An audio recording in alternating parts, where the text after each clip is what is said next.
So next जो topic हम लोग अब ले रहे हैं वो है एसे नंबर 540। ठीक है, 500 की सीरीज का अगला स्टैंडर्ड 540। ठीक है, अब ये 540 जो है वो क्या कहता है उस पर बात करते हैं अपन। इस 540 के कॉन्सेप्ट की बात करते हैं हम लोग। ठीक है, कि what this 540 says.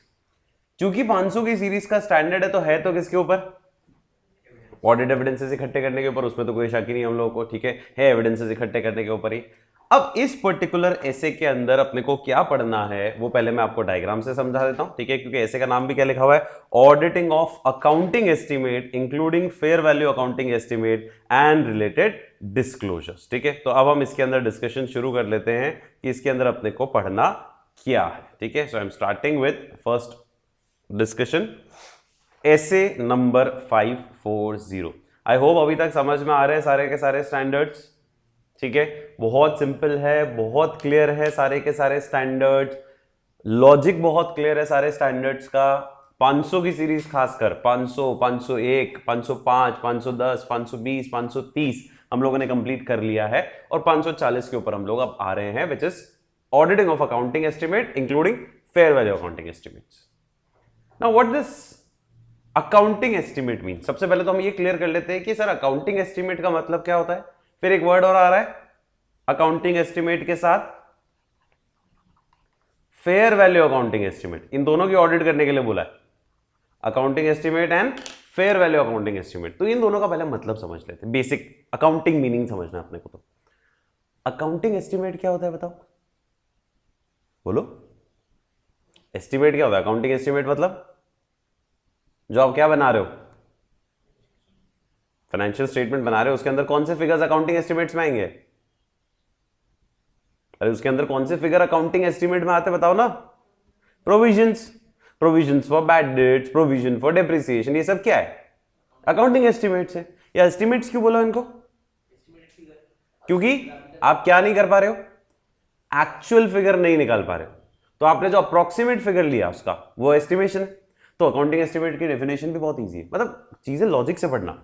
Accounting estimate मतलब approximation of amount of an item, approximation of amount of an item in the absence of precise means of measurement। जब आप किसी चीज को precisely measure नहीं कर पाते हो तो उसका जो अप्रोक्स फिगर आपने लिया that is known as accounting estimate. एक वर्ड और है, fair value accounting estimate. Now what this fair value accounting estimate means, आपका अकाउंटिंग एस्टिमेट जो आप बनाते हो अभी तक की बात करें तो वो हिस्टोरिकल ट्रेंड को देख के बनाते हो। जैसे प्रोविजन फॉर बैड डेट्स कितना बनाओ, पिछला ट्रेंड देख लो, एवरेज हम लोग 5-7-10% बना रहे हैं, 10% ऑफ डेटर का बना। फेयर वैल्यू अकाउंटिंग एस्टिमेट हमारे इंड एस और आईएफआरएस के कॉन्सेप्ट पे बोलता है आप पास से आपको लेना देना नहीं है, आप करंट डेट पे मेजर करो कि उसके हालात कितने हैं पे करने के। अगर आपका डेटर कौन है, विजय माल्या है, तो आपको उसके अकॉर्डिंगली प्रोविजन बनाना है, not with respect to the past trend. और अगर आपका जो डेटर है वो मुकेश अंबानी है तो आपको पास्ट को नहीं देखना है, आपको बहुत कम बनाना है प्रोविजन फॉर बैड डेट, या बनाना ही नहीं है तो भी चलेगा क्योंकि वो दे देगा पैसे। फाइन। तो जब आप जिस चीज का मेजरमेंट कर रहे हो वो चीज आपको कौन सी डेट पे मेजर करनी है, करंट डेट पे मेजर करनी है। ठीक है, या करंट ट्रांजैक्शन की जो वैल्यू है सिमिलर नेचर के ट्रांजैक्शन की, उनके हिसाब से आपको क्या बनाना है, एस्टिमेट बनाना है, not with respect to the historical cost basis पे नहीं बनाना है। तो उसको बोलते हैं हम लोग कौन सा estimate, fair value accounting estimate. तो चाहे अकाउंटिंग एस्टिमेट्स हो क्लाइंट के बुक्स में, चाहे फेयर वैल्यू अकाउंटिंग एस्टिमेट्स हो, आपको दोनों की क्या करनी है, ऑडिट करनी है। ये स्पेसिफिकली स्टैंडर्ड किसके ऊपर है, अकाउंटिंग एस्टिमेट वाले फिगर्स को देखने के लिए इंस्टीट्यूट ने ये गाइडेंस दी है। अब इंस्टीट्यूट क्या कहता है एसए 540 के अंदर, इस स्टैंडर्ड का ऑब्जेक्टिव देखो, स्टैंडर्ड 500 है तो ऑडिटर को क्या इकट्ठा करना है, सफिशिएंट अप्रोप्रिएट ऑडिट एविडेंस। किसके बारे में, कि ये जो अकाउंटिंग एस्टिमेट बनाया ना हम लोगों ने, दो वर्ड्स हैं, क्या ये अकाउंटिंग एस्टिमेट जो बनाया है, ये अकाउंटिंग एस्टिमेट रीजनेबल है कि नहीं, और दूसरा इसका जो डिस्क्लोजर किया है कहां पे, फाइनेंशियल स्टेटमेंट के अंदर वो एडिक्वेट डिस्क्लोजर है कि नहीं है। अब आप ये सवाल कर सकते हो मुझसे, मैं बैकग्राउंड पूरा क्लियर कर रहा हूं अभी आप लोगों को, और इसमें भी एसपी लगेंगे सारे के सारे, स्पेशल पॉइंटर्स यहां पे सारे लगेंगे। मैं आपको ये बोल रहा हूं कि अकाउंटिंग एस्टिमेट सर ऑडिटर को चेक करना है। अब मैंने उसमें ये भी बता दिया कि स्टैंडर्ड ने बोला है कि ऑडिटर को दो चीजें चेक करनी है, एक तो अकाउंटिंग एस्टिमेट जो बनाया वो रीजनेबल है कि नहीं, एक्यूरेट तो बोल ही नहीं सकते वर्ड, क्यों नहीं बोल सकते एक्यूरेट, क्योंकि फिगर ही एस्टिमेटेड है। तो जब वो खुद ही कह रहा है कि मैं श्योर नहीं हूं तो आप कैसे श्योर हो सकते हो, तो रीजनेबलनेस चेक कर लो कि रीजनेबल फिगर है कि नहीं है, और उसका जो डिस्क्लोजर दिया है फाइनेंशियल स्टेटमेंट में वो एडिक्वेट है कि नहीं। अब आपको यह पता करना है कि सर मैं कैसे पता करूं कि ये जो फिगर है वो रीजनेबल है कि नहीं है। भाई प्रोविजन फॉर बैड डेट मैं कैसे पता करूं कि रीजनेबल है कि नहीं है, प्रोविजन तो प्रोविजंस होते हैं, एस्टिमेट्स होते हैं, अप्रोक्सीमेशन अमाउंट होती है, कुछ भी हो सकती है। हाउ कैन आई असेस कि दिस अमाउंट इज रीजनेबल और नॉट। तो उसके लिए आपके पास कुछ प्रोसीजर्स हैं जो आप लगा सकते हो, ठीक है। जैसे सोचो क्या कर सकते हो, आपको पता करना है कि प्रोविजन जो बनाया वो रीजनेबल है, कैसे पता करोगे, ट्रेंड से देख लो, वो हम थोड़ी देखेंगे। इंडस्ट्री में क्या रहता है, कंपैरिजन करा लो, और जो प्रोसीजर मैनेजमेंट लगा है उनको वापस एक बार क्या कर लो, रीपरफॉर्म बोलते हैं ना, रीपरफॉर्मेंस पढ़ा था ना, ठीक है। तो सबसे पहले ट्रिक तो यही है क्या, कि जो देखो ये प्रोविजन फॉर बैड डेट किसने निकाला, मैनेजमेंट ने, उसने भी तो कुछ फॉर्मूला लगाया होगा ना, उसने भी तो कुछ लगा के निकाला होगा। आप उसी चीज को वापस क्या कर लो, रिव्यू बोल लो, रीपरफॉर्म बोल लो, जो मैनेजमेंट ने प्रोसीजर लगाया आप ये देख लो कि वो सही है कि नहीं। दूसरा जैसे बोल रहा था कंपेयर करवा लो, तो हो सकता है देखो कुछ प्रोविजंस जो होते हैं वो टेक्निकल प्रोविजंस होते हैं, ग्रेचुइटी का और ये, तो इसके लिए एक्सपर्ट वैल्यूअर्स चाहिए। तो आप क्या कर सकते हो, आप यूज कर सकते हो एक एक्सपर्ट को, इंडिपेंडेंट एक्सपर्ट को, और उस एक्सपर्ट से वो फिगर निकलवा के कंपेयर करवा सकते हो मैनेजमेंट के फिगर से। तीसरा सबसे बेस्ट तरीका क्या है, मैनेजमेंट से क्या लिखवा के ले लो, WR, कि तुमने जो ये फिगर बनाया है तुम्हारे हिसाब से फिगर एडिक्वेट है, रीजनेबल है, ये लिख के ले लो, ठीक है। और ये कैसे पता करेगा कि डिस्क्लोजर एडिक्वेट है कि नहीं है, तो ये तो बहुत सिंपल है, as per, very good, as per FRF है कि नहीं है, उसके लिए तो अपने को दिमाग लगाना ही नहीं, ठीक है। उसके लिए जो डिस्क्लोजर जो है वो as per FRF, as per schedule 6 है कि शेड्यूल 3 है कि नहीं है, वो आपको देखना है। फाइन, ठीक है, बेसिक खत्म, स्टैंडर्ड खत्म, बस इसके बाद सारे SP है। और SP के अलावा दो चार पॉइंट और है, बता देता हूं, पहले SP रिवाइज कर लेते हैं। द प्राइमरी, याद करवा रहा हूं बार बार ताकि आपको ध्यान रहे, the primary responsibility for what, for ensuring the reasonableness of the accounting estimate and their adequate disclosure is of the management, and for this they should design, implement and apply adequate internal control system. Auditor shall plan his audit and determine the nature, timing, extent of audit procedure in such a manner that any event or condition indicating what, risk of misstatement in the accounting estimate और fair value accounting estimate can be identified assess, या थोड़ा change भी करके लिख सकते हो, ठीक है, या शोइंग अनरीजनेबल अकाउंटिंग एस्टिमेट या नॉन एडिक्वेट डिस्क्लोजर नहीं है। फिर डॉक्यूमेंटेशन तो बाद में ले लेंगे, ठीक है, उससे पहले WR ले लो, जो मैंने लिखवाया वो तो है ही है। यहां पर क्या हो सकता है specifically, the auditor shall obtain written representation from management and where appropriate from those charge with governance that all the accounting estimate made by the management are reasonable and their disclosure is adequate. और फिर अगर नहीं है तो फिर वो मुझे disclose कर देंगे, वो सब मैंने कॉमन पॉइंट में लिखवा रखे। फिर कम्युनिकेशन, कि अगर ऑडिटर को कुछ गड़बड़ नजर आती है तो वो मैनेजमेंट को, DCWG को कम्युनिकेट करेगा, और वो नहीं सुनते हैं और फिर भी फाइनेंशियल स्टेटमेंट में गड़बड़ रहती है तो क्वालिफाइड एडवर्स या अनएबल टू ऑब्टेन एविडेंस है तो क्वालिफाइड डिस्क्लेमर। और डॉक्यूमेंटेशन में जो स्टैंडर्ड में पढ़ते हैं वो सब आ जाता है, समझ गए। अच्छा एक दो चीजें और बता रहा हूँ आपको, सुन लो, ठीक है, बाकी है ये दो ही चीजें याद करनी है स्टैंडर्ड में, दिमाग लगाना ही नहीं ज्यादा, ठीक है। दो चीजें हो गई, तीसरा क्या हो गया, SP, और चौथा कुछ मिसलेनियस बातें बता रहा हूं आपको मैं, दो तीन पॉइंट सुन लो, इजी आप आंसर कर लोगे उसको। अकाउंटिंग एस्टिमेट जो बनाया मैनेजमेंट ने और एक्चुअल फिगर जो आया, मतलब प्रोविजन बनाया था 10,000, एक्चुअल बैड डेट हुआ 8,000, will this be considered as a misstatement? नहीं, क्योंकि वो फिगर ही क्या है, एस्टिमेटेड है, तो जरूरी नहीं, हो भी सकता है मिसस्टेटमेंट, पर सिर्फ इस वजह से कि अकाउंटिंग एस्टिमेट मैच नहीं कर रहा है किसके साथ, एक्चुअल फिगर के साथ, तो इट डज नॉट मीन कि यहां पर मिसस्टेटमेंट होगा ही होगा। एक तो ये। दूसरा, अकाउंटिंग एस्टिमेट जो मैनेजमेंट ने बनाया और मैंने मेरे सबूतों के आधार पर फिगर डिसाइड किया कि ये होना चाहिए था, जबकि मैनेजमेंट कुछ और बोल रहा है, तो मैं क्या करूंगा, मैं मैनेजमेंट को एक बार क्या करूंगा, कम्युनिकेट, बोलूंगा मेरे पास जो बेस्ट सपोर्टिंग एविडेंसेस है वो तो कह रहे हैं कि यार ये एस्टिमेट जो है, ये प्रोविजन जो होना चाहिए था, ये 15,000 का होना चाहिए था, आपने इसको 5,000 का ही बनाया।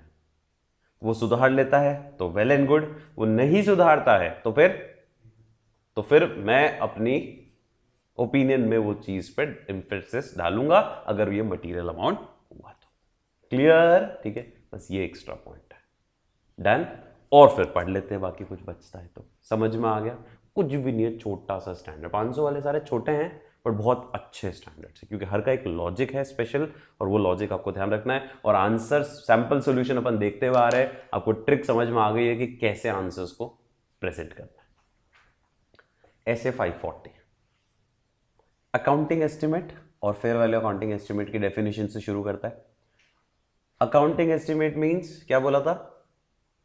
approximation of amount of an item in the absence of precise means of measurement। जब आप किसी चीज को प्रिसाइसली मेजर नहीं कर पाते हो तो उसका जो अप्रॉक्स फिगर है that is known as accounting estimate, जिसमें बैड डेट्स का प्रोविजन हो गया, वारंटी का प्रोविजन बनाते हैं हम लोग, वो हो गया। अच्छा, अकाउंटिंग एस्टिमेट डिटरमाइन करना सिंपल भी हो सकता है और कॉम्प्लेक्स भी हो सकता है, depending upon the nature of the item. कुछ के लिए एक्सपर्ट्स की जरूरत पड़ सकती है, कुछ सिंपल भी हो सकते हैं। फिर फेयर वैल्यू अकाउंटिंग एस्टिमेट की डेफिनेशन क्या बोलिए? दो है। जहां पर मेजरमेंट जो आप कर रहे हो it is expressed in terms of value of current transaction, मतलब करंट मार्केट में उस पर्टिकुलर ट्रांजैक्शन की वैल्यू क्या चल रही है, उसके आधार पे आप क्या करने वाले हो, मेजर करने वाले हो। या फिर जो फाइनेंशियल स्टेटमेंट आइटम है जिसकी वैल्यू आप निकाल रहे हो, it is based on condition prevailing at the measurement date. Measurement date पे क्या कंडीशन प्रिवेल कर रही है उसके आधार पे डिसीजन होता है, तो वो कहलाता है फेयर वैल्यू एस्टिमेट, जो कि आपके आईएफआरएस सारे हैं, इंड एसेस सारे हैं, जिसमें आप एस्टिमेटेड प्राइस निकालते हो किसी एसेट लायबिलिटी की, या फाइनेंशियल इंस्ट्रूमेंट, आपका कोई फाइनेंशियल एसेट है, कोई फाइनेंशियल इंस्ट्रूमेंट है जो रिटायर हो गया एक्टिव यूज से और पड़ा हुआ है डिस्पोजल के लिए, उसका वैल्यूएशन निकालने के लिए भी आपको ये जरूरत पड़ती है। तो ये दो तो है ना, ये दो तो खाली क्या है, ये दोनों तो खाली कॉन्सेप्ट है, मीनिंग है कि भाई क्या होता है। ऑडिट यहां से शुरू नहीं हुआ अभी तक, ये तो खाली टर्मिनोलॉजीज का मीनिंग बताया कि अकाउंटिंग एस्टिमेट क्या होता है और फेयर वैल्यू अकाउंटिंग एस्टिमेट क्या होता है। अब हम आते हैं किस पे, ऑडिटर से रिलेटेड बातों पे। पहला पॉइंट, ऑडिटर का ऑब्जेक्टिव क्या है यहां पर। सो ये रहा आपका ऑब्जेक्टिव, पहला point, auditor should obtain sufficient appropriate evidence regarding दो चीजें, पहला reasonableness of accounting estimate including fair value accounting estimate, and second is disclosure जो किया फाइनेंशियल स्टेटमेंट में वो एडिक्वेट है कि नहीं। अब ये कैसे पता करेगा ऑडिटर की जो डिस्क्लोजर किया है ये रीजनेबल है कि नहीं है, और ये जो पर्टिकुलर मैंने काम किया है ये जेन्युइन है कि नहीं, रीजनेबल है कि नहीं है फिगर। तो उसके लिए मैंने अभी आपको बोले ऑडिटर कैन अडॉप्ट वन और more of the following approaches in the audit of an accounting estimate. क्या अप्रोच हो सकती है? पहला, रिव्यू कर लो, टेस्ट कर लो उस प्रोसेस को जो मैनेजमेंट ने यूज किया है इस एस्टिमेट को बनाने के लिए, उस प्रोसेस को रिव्यू और टेस्ट कर लो, नंबर एक। नंबर दो, इंडिपेंडेंट एस्टिमेट करवा लो। नंबर तीन रह गया एक पॉइंट, सब ये तो इंडिपेंडेंट एस्टिमेट वाला तो समझा ही दिया था मैंने आपको, ठीक है। WR अपन ने लिख दिया, एक्चुअली यहां पर इसको अलग से भी लिख सकते हैं क्योंकि ये एसपी का पार्ट हो गया ना, ठीक है, तो इसको एसपी में डाल देते हैं, तो इसको यहां पर डाल देते हैं एसपी के अंदर ही, और इसकी जगह यहां पर लिखा है सब्सीक्वेंट इवेंट्स। सब्सीक्वेंट इवेंट का मतलब क्या होता है? बैलेंस शीट डेट के बाद जो इवेंट हुए। अब इसका कॉन्सेप्ट यहां कैसे आया? 31 मार्च को प्रोविजन फॉर बैड डेट बनाया, कितना? 10,000 मान लो। अब क्रेडिट पीरियड नॉर्मली क्लाइंट्स का कितना होता है? 30 दिन, 60 दिन, 90 दिन। तो मार्च में अगर प्रोविजन बनाया तो इसका मतलब क्रेडिट पीरियड शुरू हो चुका है उस बंदे का, पेमेंट नहीं आया अभी तक, ठीक है। अप्रैल में उसका खत्म हो जाएगा पेमेंट क्रेडिट पीरियड, नहीं तो मई में हो जाएगा, नहीं तो जून में हो जाएगा। तब तक तो मैं वहां हुई ना, मेरी ऑडिट रिपोर्ट तो मैं जून जुलाई तक फाइनल करूंगा, ठीक है। तो तब तक मुझे ये भी पता चल जाएगा कि जो प्रोविजन बनाया और एक्चुअल जो बैड डेट्स हुए उनमें कितना अंतर आ रहा है। तो ये भी एक तरीका है ये इंश्योर करने के लिए, क्या? Review the subsequent events which will confirm the estimates earlier made. Clear. और लास्ट वाला तो वही हो गया डिस्क्लोजर के लिए कि एफआरएफ जो है वो उसके हिसाब से आपने काम किया है कि नहीं किया है, वो आपको यहां पर चेक करना है। तो कुछ भी नहीं है, यहां तक समझ में आ रहा है। देखो ये तो इसी पॉइंट का हो गया, ठीक है। एक पॉइंट और है जो अपने ने यहां लिखा नहीं है, वो थर्ड पॉइंट एक्चुअली बनना चाहिए था। ये फोर्थ बन जाएगा आपका एसपी वाला, ये फिफ्थ बन जाएगा मिसलेनियस, और थर्ड पॉइंट ऑडिट प्रोसीजर रह गए हमारे। प्रोसीजर बहुत सिंपल है, पढ़ेंगे तो समझ में बहुत इजीली आ जाएंगे। ऑडिट प्रोसीजर एक पॉइंट और है, ठीक है। तो देखो ऐसे 540 अभी तक क्या बोला, अकाउंटिंग एस्टिमेट क्या होता है, फेयर वैल्यू अकाउंटिंग एस्टिमेट क्या होता है, दो चीज तो ये बोल रहा है। फिर बोल रहा है कि अकाउंटिंग एस्टिमेट और फेयर वैल्यू अकाउंटिंग एस्टिमेट में ऑडिटर को क्या करना है, तो ऑडिटर को ये देखना है कि जो फिगर बनाया है ये रीजनेबल है कि नहीं है, और जो उसका डिस्क्लोजर किया है वो एडिक्वेट है कि नहीं, ठीक है। ऑडिटर को ये देखना है। फिर तीसरा पॉइंट बोलता है हमको क्या, कि ऑडिटर ये कैसे पूरे करेगा ऑब्जेक्टिव। तो उसके लिए अगर तुझे रीजनेबलनेस देखनी है तो तीन तरीके तेरे पास है। एक तो जो प्रोसेस मैनेजमेंट ने इस्तेमाल किया एस्टिमेट बनाने का, उसको तो रिव्यू टेस्ट कर ले। दूसरा तो एक इंडिपेंडेंट एक्सपर्ट को बुला ले और उससे कंपैरिजन करवा ले। और तीसरा तो सब्सिक्वेंट इवेंट्स देख ले, ताकि तुझे पता चल जाएगा कि जो प्रोविजन बनाया है, जो एस्टिमेट बनाया है, उसका कंफर्मेशन मिल जाएगा। और चौथा रास्ता तो है कि तेरे को एप्लीकेबल एफआरएफ के हिसाब से डिस्क्लोजर किया है कि नहीं किया, वो तुझे देखना है। Fine, okay.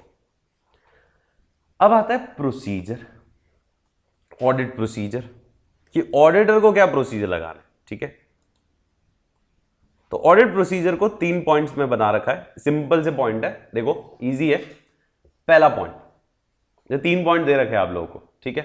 पहला पॉइंट, ऑडिटर को क्या लिखा है, रिस्क बेस्ड अप्रोच अपनानी है। रिस्क बेस्ड अप्रोच याद है क्या होती है, जो हाई रिस्क एरिया है उन पे ज्यादा, जो कम रिस्क एरिया है उन पे कम।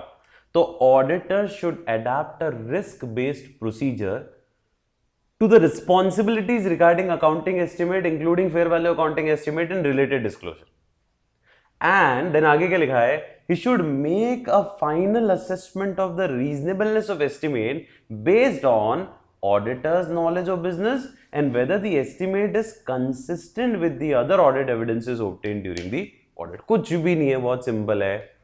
ऊपर का ऑब्जेक्टिव पूरा करना है, ऊपर जो मैंने चारों पॉइंट बताया वो आपको पूरे करना है। उसमें अप्रोच आपको कौन सी लगानी है, रिस्क बेस्ड अप्रोच लगानी है। रिस्क बेस्ड अप्रोच लगानी है regarding your responsibility regarding accounting estimate, fair value accounting estimate and disclosure.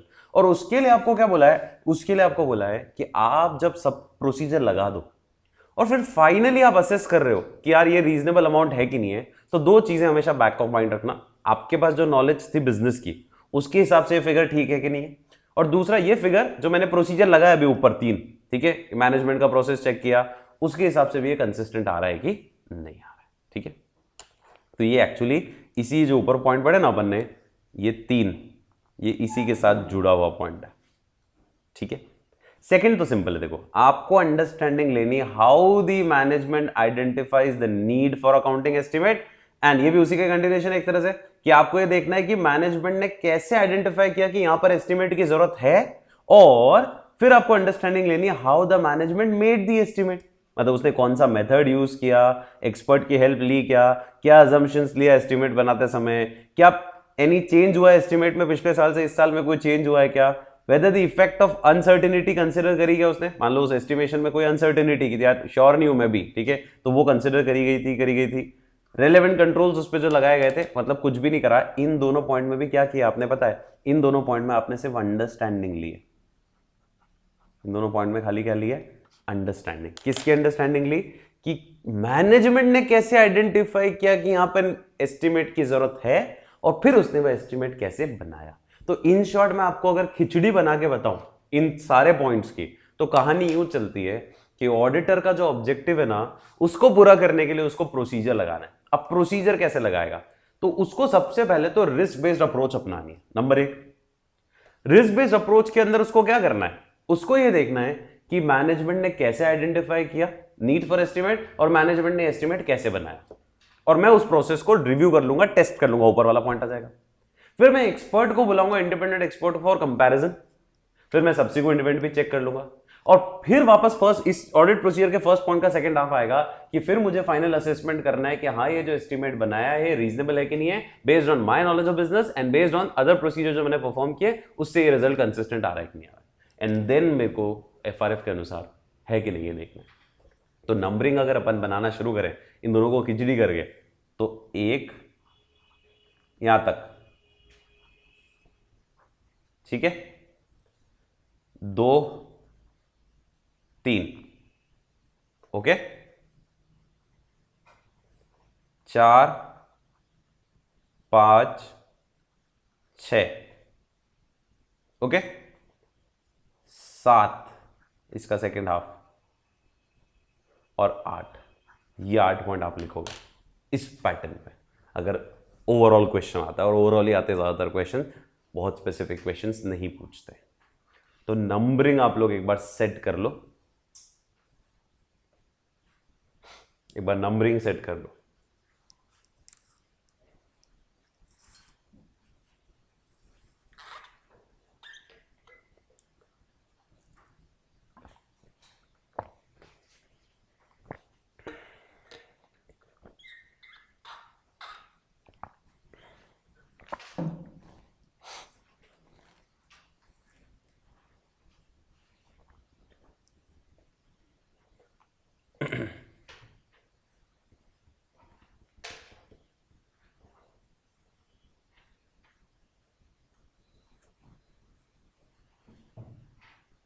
आ गया समझ में?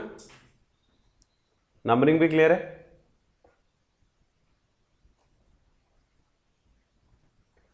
अब जो मैं आपको मिसलेनियस बातें बता रहा था वो ये आ रही है, देखो एक तो आ रही है कि जब there is a difference between auditors estimation of amount best supported by available audit evidence, ये वाला केस है कि मेरे पास जो सबूत है उसके हिसाब से अमाउंट ये होना चाहिए, and estimated amount included in the financial statement is different. तो मुझे क्या करना है, auditor should consider whether the amount require adjustment and report accordingly. तो अगर मेरे पास जो अवेलेबल एविडेंसेस हैं, ठीक है, उसके हिसाब से जो एस्टिमेशन का फिगर आना चाहिए और जो एक्चुअल फिगर, मतलब जो एस्टिमेशन का फिगर मैनेजमेंट ने डाल रखा है, उनमें अगर डिफरेंस है तो फिर मैं मैनेजमेंट को कम्युनिकेट करूंगा कि भैया अमाउंट एडजस्ट कर दो, वो नहीं करते हैं तो ठीक, नहीं करते तो मैं रिपोर्ट करूंगा अकॉर्डिंगली। दूसरा मैंने आपको बताया था, अगर डिफरेंस आ रहा है किसमें, outcome of an accounting estimate और जो अमाउंट ओरिजिनली रिकॉग्नाइज करी थी फाइनेंशियल स्टेटमेंट में, अगर इनमें डिफरेंस है तो it does not necessarily represents a misstatement. तो ऐसा जरूरी नहीं कि वो मिसस्टेटमेंट ही होगा, क्योंकि एस्टिमेशन है, एक्चुअल फिगर अलग हो सकता है, एस्टिमेटेड फिगर अलग हो सकता है। ऑडिटर को खाली रिव्यू करना है आउटकम को, ठीक है, कि आउटकम जो आ रहा है वो प्रॉपर है कि नहीं है। सो auditor should review the outcome of accounting estimate included in the prior period financial statements, कि भाई पिछले साल भी एक्चुअल फिगर ऐसा ही आया था, ठीक है, चलता है, थोड़ा बहुत डिफरेंस डिविएशन आएगा। फिर ऑडिटर को ये आ गया WR लेना है मैनेजमेंट से कि मैनेजमेंट मुझे लिख के दे कि मैनेजमेंट ने जो भी अजम्पशंस लिए हैं इस एस्टिमेट को बनाने के लिए वो सब रीजनेबल है, मतलब ये फिगर रीजनेबल आ रहा है। और लास्ट में डॉक्यूमेंटेशन में क्या आ जाएगा, डॉक्यूमेंटेशन में तो जो इच्छा डाल लो।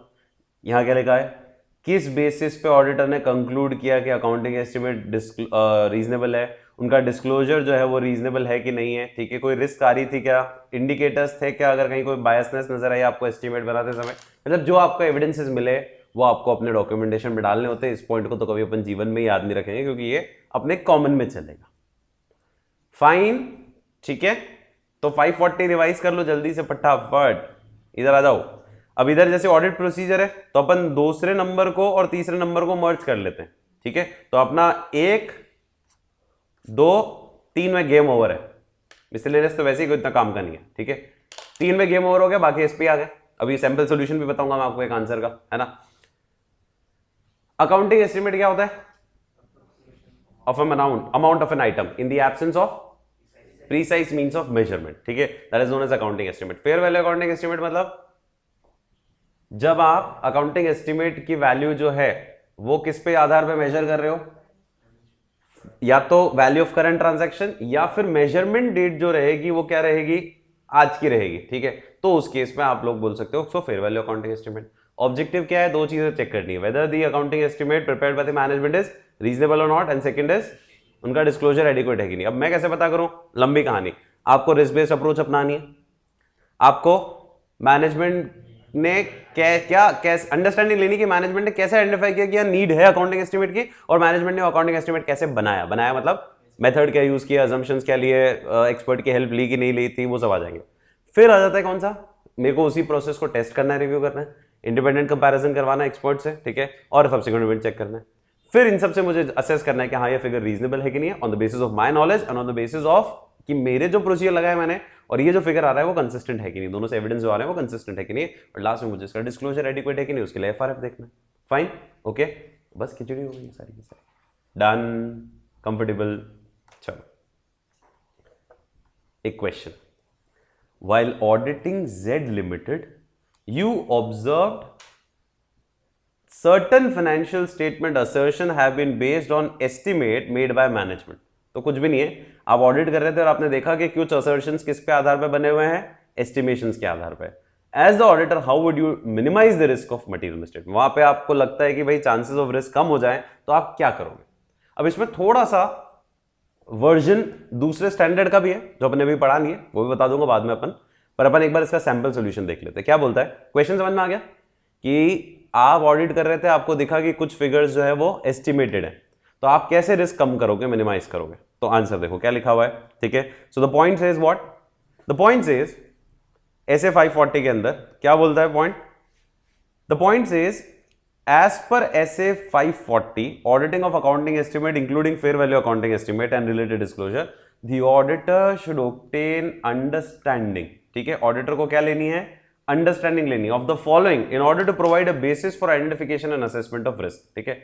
अब क्या क्या बोल रहा है, सबसे पहला सेम पॉइंट है, the requirement of the applicable FRF, check कर लो कि क्या ये जो एस्टिमेट बना है ये एफआरएफ के अनुसार बना है, हो गया अपना पॉइंट एक।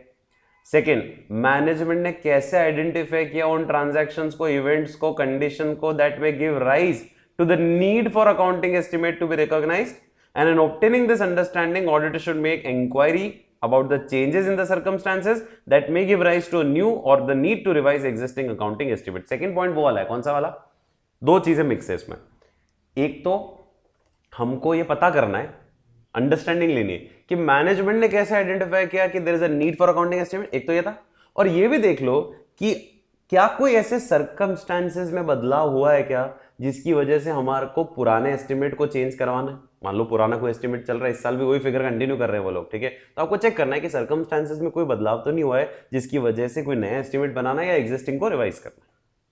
फिर एस्टिमेशन प्रोसेस जो मैनेजमेंट ने अडॉप्ट किया, ये वाला हो गया कौन सा, how the management made the estimate, क्या क्या पढ़ा था अपन ने, method used, controls applied, same है, बस पॉइंट्स पे लिखे हुए, क्या मैनेजमेंट ने एक्सपर्ट को यूज किया, कोई अजम्पशंस लिए क्या उसको बनाने के लिए, क्या कोई चेंज हुआ है क्या प्रायर पीरियड में, सारे ऊपर वाले पॉइंट ही हैं, ठीक है, and whether and if so how the management assess the effect of estimation uncertainty, सब है, सारे ऊपर है, सारे ऊपर नोट्स में थे, देखो ये वाले सारे आ गए, कौन से वाले, सेकेंड नंबर और थर्ड नंबर, ये सब है ना, methods use, expert help taken, underlying assumption, any change, whether effect of uncertainty consider, controls applied, सब यही तो हो गया ना, सेम टू सेम आंसर, और आंसर यही रोक दिया इन्होंने। हम होते तो ना, और मैं होता तो और लिखता, ठीक है, आप होते तो और लिखते इसमें आंसर, क्यों, क्योंकि इतने से मजा नहीं आ रहा, क्योंकि अभी तो सिर्फ क्या हुआ है कि मेरे को ये पता करना है कि रिस्क मिनिमाइज कैसे करूं मैं, तो रिस्क मिनिमाइज करने के लिए बेस्ट तरीका तो क्या है कि आप ये देख लो कि एफआरएफ फॉलो हो रहा है, अब ये देख लो मैनेजमेंट ने क्या कैसे आइडेंटिफाई किया जरूरत है और कैसे एस्टिमेट्स बनाए, और फिर वो अपने जो बच्चे में 2-3 पॉइंट और है वो ले लो, अपने सारे लिखो ना, सारे आ जाएंगे ना, सब्सिक्वेंट इवेंट देख लो, ये सबसे कंफर्म हो जाएगा कि रिस्क कम हो रही है कि नहीं हो रही, ठीक है। तो इन्होंने आधा ले लिया आंसर, आधा और अपन ले सकते हैं, फाइन, सैंपल सॉल्यूशन समझ में आ गया। और देखो सैंपल सॉल्यूशन में एक ट्रिक भी दिखी आपको, थर्ड पॉइंट को ब्रैकेट में लिखने के बजाय एक एक पॉइंटर बना दिया इन्होंने, मेथड यूज अलग ही लिख दो, तो बड़ा भी लग जाता है, ठीक है, कंट्रोल्स अप्लाइड, एस्टिमेट, वो सब आ गया, सारे पॉइंट आ गए, आप उसको ब्रैकेट की जगह आगे 1 2 3 ये स्मार्टनेस आपको दिखानी पड़ेगी जब आप सॉल्व करते हो किसी आंसर को। क्लियर, आ गया समझ में, ठीक है। So this was which standard, SA number 540, okay. Now coming on to SA number 550, ठीक है। अब हम आते हैं किसके ऊपर, 550 के ऊपर, ठीक है। Now what is 550।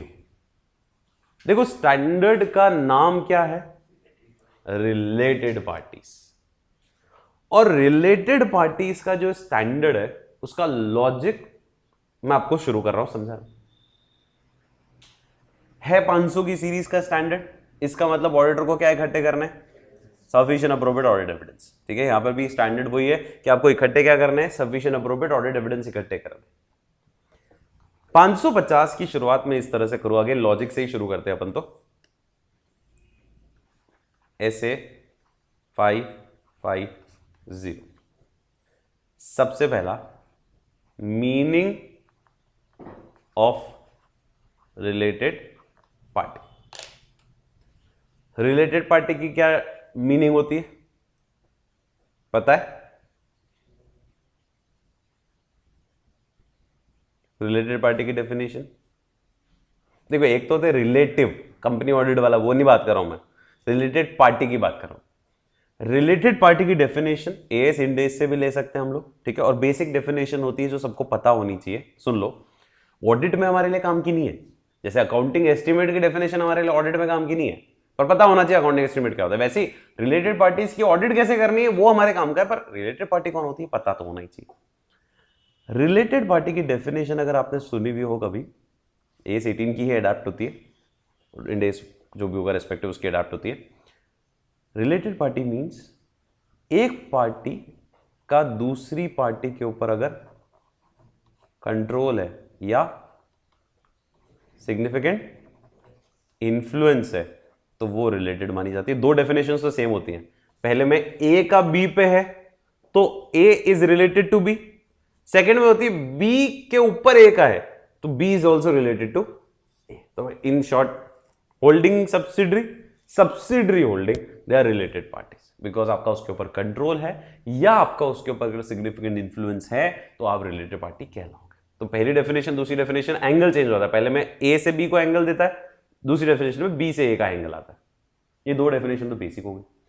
तीसरी होती है, अगर जैसे इसका एग्जांपल दे दूं मैं आपको, ए एक होल्डिंग कंपनी, बी एक सब्सिडरी कंपनी, तो whether these will be related or not, A is related to B as per definition number 1 and B is related party to A as per definition number 2। Now third definition ये कहती है, यहां लिख देता हूं, A एक holding company है, B एक सब्सिडरी है, सी एक सब्सिडरी है। So A is related to B and B is related to, sorry, A is related to C also.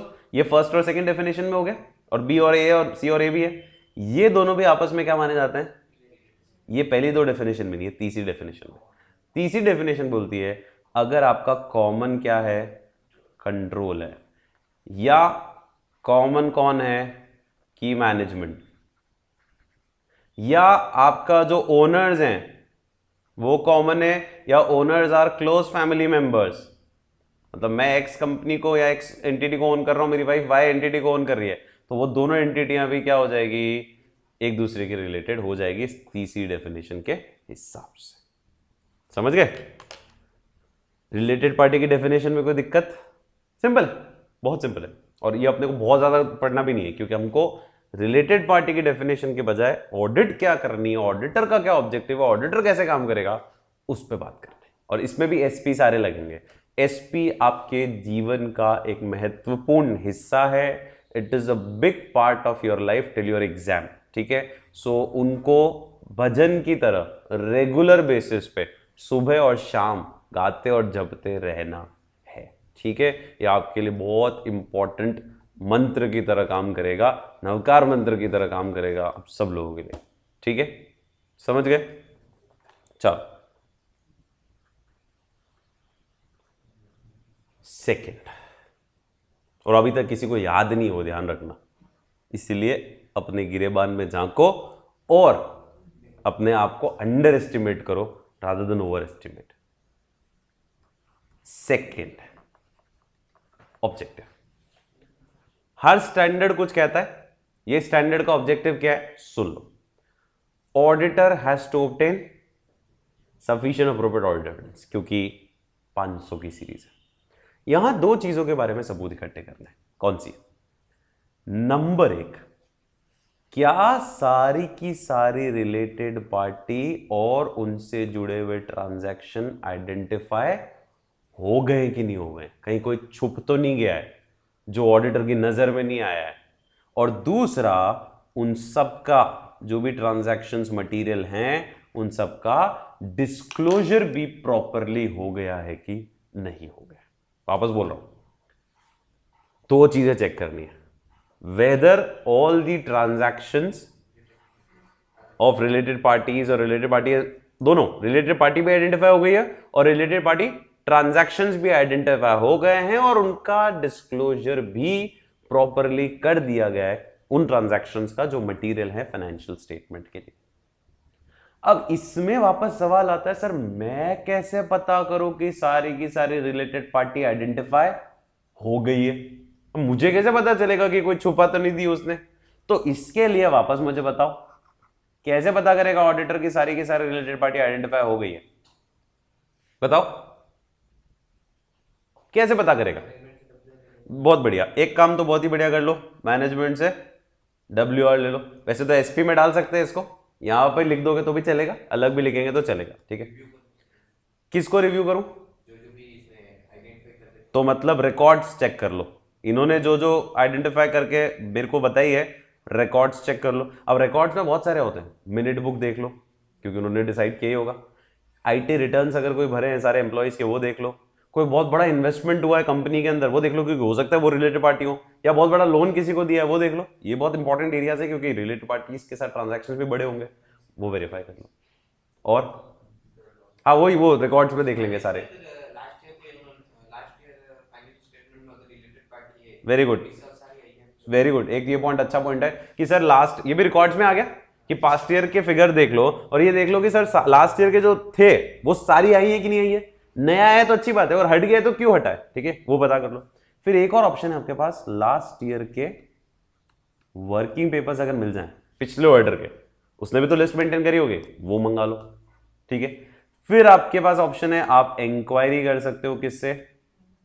Management से, डायरेक्टर से, KMP से, की मैनेजमेंट पर्सनल से, उनसे बात कर सकते हो। ये कुछ तरीके और भी है बीच में एक आध, ठीक है, ये कुछ तरीके। आप इंटरनल कंट्रोल्स वेरीफाई कर सकते हो, inquire from ICS, controls verify कर लो कि भैया कंट्रोल्स ने सारे पार्टीज को ढूंढा है कि नहीं ढूंढा है, इंटरनल कंट्रोल स्ट्रांग है कि नहीं रिलेटेड पार्टीज के ऊपर जो लगा हुआ है, ये वेरीफाई कर सकते हो, आप ये इंक्वायरी कर सकते हो, ठीक है। तो ये तरीके क्या करने के लिए? आइडेंटिफाई करने के लिए। और दूसरा आंसर तो बता ही दोगे, सर डिस्क्लोजर इसका एडिक्वेट है कि नहीं है, वो तो FRF देखना है, ठीक है। अब इसी ऑब्जेक्टिव को पूरा करने के लिए कुछ प्रोसीजर भी आते हैं, थर्ड पॉइंट में लिख रहा हूं, ऑडिट प्रोसीजर। सुनते जाओ, बहुत सिंपल है, कहानी की तरह सुनना। 1 2 3 4 एंड 5 प्रोसीजर्स आते हैं, सुनो। सर मैं सबसे पहले क्या करूं प्रोसीजरल पार्ट पे? तो भाई तू सबसे पहले तो अंडरस्टैंडिंग ले, किसकी? कि कौन है रिलेटेड पार्टी और उनके साथ इस एंटिटी का रिलेशनशिप क्या है, किस नेचर का रिश्ता है। So you have to take an understanding first, ठीक है। जब तू अंडरस्टैंडिंग लेगा ना तो तुझे रिश्ता पता चलेगा, और रिश्ता पता चलेगा तो तुझे फ्रॉड रिस्क के फैक्टर्स नजर आएंगे कि यहां पर फ्रॉड रिस्क फैक्टर याद है 3 होते हैं, कौन से होते हैं? 3 होते हैं फ्रॉड रिस्क फैक्टर, अपन ने ऐसे 240 में पढ़े थे। अपॉर्चुनिटी, एटीट्यूड, याद आया, प्रेशर, है ना। सो ये fraud risk factor, related party तो बहुत बड़ी फैक्टर है कि रिलेटेड पार्टीज के थ्रू ट्रांजैक्शन हो रहे हैं, तो अपॉर्चुनिटी है कि क्या हो सकते हैं फ्रॉड, तो आप फ्रॉड रिस्क फैक्टर आइडेंटिफाई करो। फिर जैसे ही आपको लगे यहां पे फ्रॉड रिस्क है तो आप अपना एटीट्यूड कौन सा चालू कर दो? कौन सा वाला? प्रोफेशनल स्केप्टिज्म वाला, और उस रिस्क को क्या करने की कोशिश करो? Respond.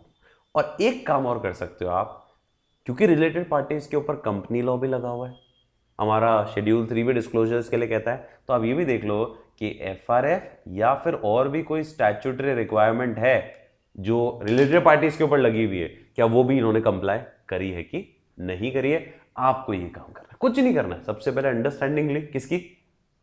Related party and related party relationship की। फिर इवेल्युएट किया कि यहाँ पे फ्रॉड रिस्क फैक्टर्स कौन कौन से हो सकते हैं, दिख रहे हैं, प्रोफेशनल स्केप्टिज्म लगाया, रिस्पॉन्ड किया उस एक्चुअल या सस्पेक्टेड फ्रॉड की रिस्क को, और लास्ट में ये भी वेरीफाई कर लो, या फर्स्ट भी लिख सकते थे कि एफआरएफ और स्टैट्यूटरी कंप्लायंस हो रहा है कि नहीं। इसके अलावा जो भी आने वो क्या आने, स्पेशल पॉइंटर्स, ठीक है। तो चौथा पॉइंट जो आएगा वो स्पेशल पॉइंटर्स का ले लूंगा मैं, और पांचवा पॉइंट अपना कौन सा आएगा, मिसलेनियस। अब मिसलेनियस में भी एक आध चीज है, जैसे ऐसे समझो आप ऑडिट कर रहे हो, आपको गड़बड़ नजर आ रही है, आपको लग रहा है कि गड़बड़ जो है वो रिलेटेड पार्टी ट्रांजैक्शन में। अब अगर एक रिलेटेड पार्टी ट्रांजैक्शन में गड़बड़ है तो इसका इफेक्ट आपको दूसरे एरियाज ऑफ ऑडिट पे भी देखना पड़ेगा, क्योंकि मैनेजमेंट ने तो मुझे WR लिख के दे दिया कि हाँ सब सही है, पर एक निकल गया गलत, तो बाकी जो लिख के दिए वो भी गलत हो सकते हैं। और स्पेशल पॉइंटर्स कैसे रिवाइज करोगे, the primary responsibility for ensuring कि सारी रिलेटेड पार्टी आइडेंटिफाई हो जाए और उनका डिस्क्लोजर है किसकी है, ऑडिटर को क्या करना है, बोलो ना लाइन, परफॉर्म नहीं होता है, डिटरमाइन द नेचर, बोलो मत, बार बार 10 बार बोल चुके अपन है ना, determine the nature timing extent of audit procedure in such a manner that any event or condition indicating risk of material statement in the related party or related party transactions, या फिर ऐसा भी लिख सकते हो any risk in identification or disclosure में आ गई है तो उसको आइडेंटिफाई असेस और रिस्पॉन्ड करना है। बाकी सारे कॉमन पॉइंट चलेंगे, ठीक है।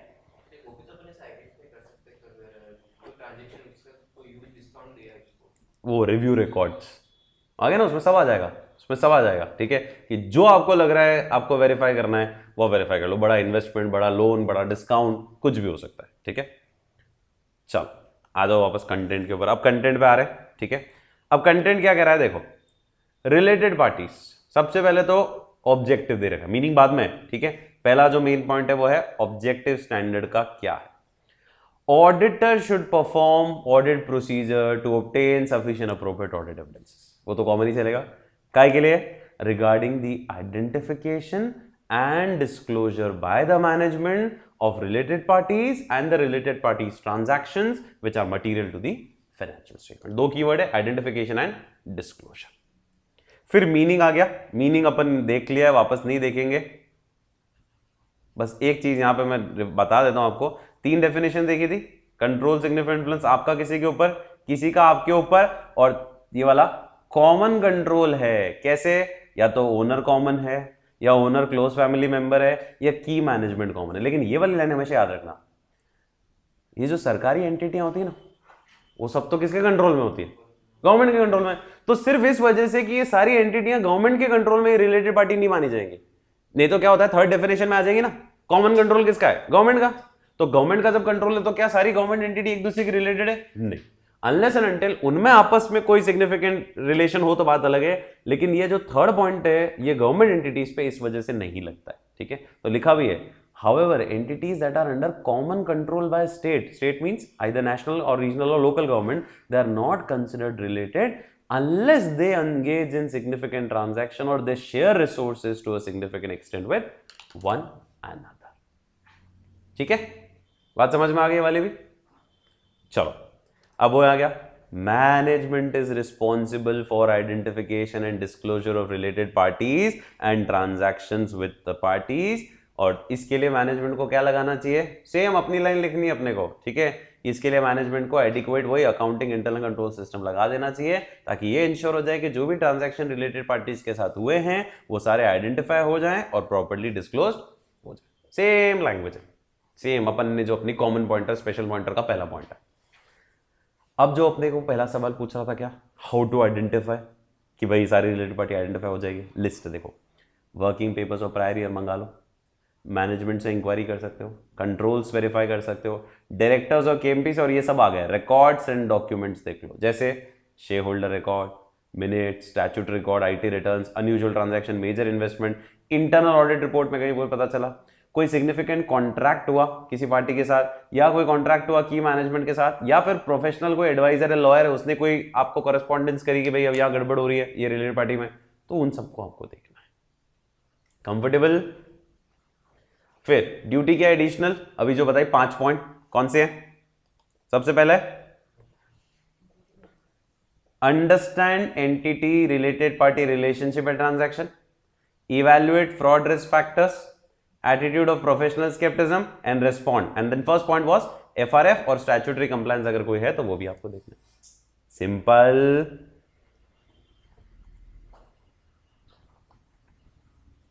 सिंपल है। चलो अब मिसलेनियस पॉइंट 2, फिर बाकी सब कॉमन, ये कॉमन है, ये एसपी एसपी एसपी, ये पूरा एसपी, ठीक है। ये 2 मिसलेनियस लास्ट के देख लो। ऑडिटर शुड रिव्यू, देखो आपको लिस्ट कौन देगा, तो आपको देखना है वो लिस्ट पूरी है कि नहीं। Auditor should review the information provided by the directors and management, identifying the name of all the known related party, and should perform procedure in respect of completeness of this information. और इसके लिए auditor क्या consider कर सकता है, adequacy of internal control also, कि भाई control जो लगे हुए हैं over the authorisation and recording of related party transaction, क्या वो कंट्रोल ढंग से चल रहे हैं कि नहीं चल रहे।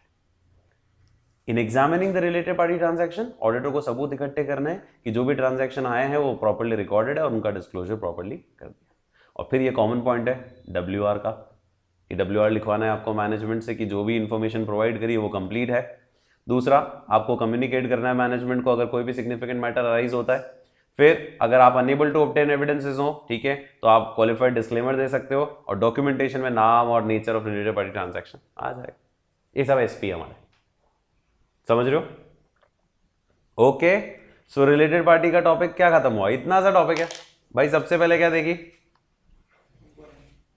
डेफिनेशन, वो तो ठीक है। ऑब्जेक्टिव, सारी रिलेटेड पार्टी आइडेंटिफाइड है कि नहीं है और उनका डिस्क्लोजर प्रॉपर है कि नहीं। आइडेंटिफाई कैसे करें, कंट्रोल्स को देख लो, KMP से वेरीफाई कर लो, डायरेक्टर से वेरीफाई कर लो, मैनेजमेंट से पूछ लो, पास्ट ईयर के वर्किंग पेपर्स और रिकॉर्ड्स और डॉक्यूमेंट्स। ड्यूटी क्या एडिशनल मेरी, FRF और statutory compliance, understanding of related party and relationship, fraud risk factors का इवैल्यूएशन, स्केप्टिज्म का attitude and responding to the result of audit procedure, ठीक है। और फिर स्पेशल पॉइंटर्स ही आ गए, सिंबल कुछ भी नहीं है स्टैंडर्ड में। मैंने आपको बोला था एक बार आपने 240-250 ढंग से समझ लिए स्पेशल पॉइंटर्स वाले, तो आने वाली सीरीज आपके लिए बहुत कंफर्टेबल हो जाती है, इसलिए जल्दी भी हो जाती है, ठीक है। We are not rushing up, we are doing it very comfortably, ठीक है। एक एग्जाम्पल है, केस है, सिंपल है। JY company is appointed as an auditor of Breeze limited. JY company seeks your guidance for reviewing the records and documents of the company regarding related party transaction in the normal course of business, describe the steps to be followed. एक तरह से आपको objective लिखना है और main उस point पे focus करना है। कौन से पॉइंट पे, कि कौन कौन से रिकॉर्ड्स और डॉक्यूमेंट्स लिखोगे। तो जो रिकॉर्ड्स और मैंने डॉक्यूमेंट्स दिए ना लिस्ट, वो आप 1 2 3 ऐसे लिखोगे, ठीक है। कौन कौन से रिकॉर्ड्स थे, share holder record, income tax return, minute books, unusual transaction, major investments, internal audit reports, और देखो और क्या थे, प्रोफेशनल एडवाइजर से कोई अगर कम्युनिकेशन हुआ तो, कॉन्ट्रैक्ट कोई रीनेगोशिएट हुआ इस दौरान, इस पीरियड के दौरान, लिख सकते हैं वैसे बहुत सारे पॉइंट्स, ठीक है। कोई मेजर डिस्काउंट दिया, कुछ भी आ सकता है, लिखना है आपको उसमें, ये उसी का क्वेश्चन है मेनली, ठीक है, और उसी के ऊपर बेस्ड आंसर इसका बनेगा। बात समझ में आ रही है मेरी, ठीक है, पक्का। आगे बढ़ूं मैं, ओके। सो ये था कौन सा कॉन्सेप्ट, ऐसे नंबर 550। अब अगला स्टैंडर्ड, जो कि एक अच्छा स्टैंडर्ड है, थोड़ा लंबा भी है और इंपॉर्टेंट भी है, वो आता है 560, which is known as subsequent events। अब इस स्टैंडर्ड की शुरुआत करते हैं, किसकी, 560 की। Now we are starting with 560, okay. और बहुत अच्छा टॉपिक है, इसलिए समझना इसको ढंग से, 560 को।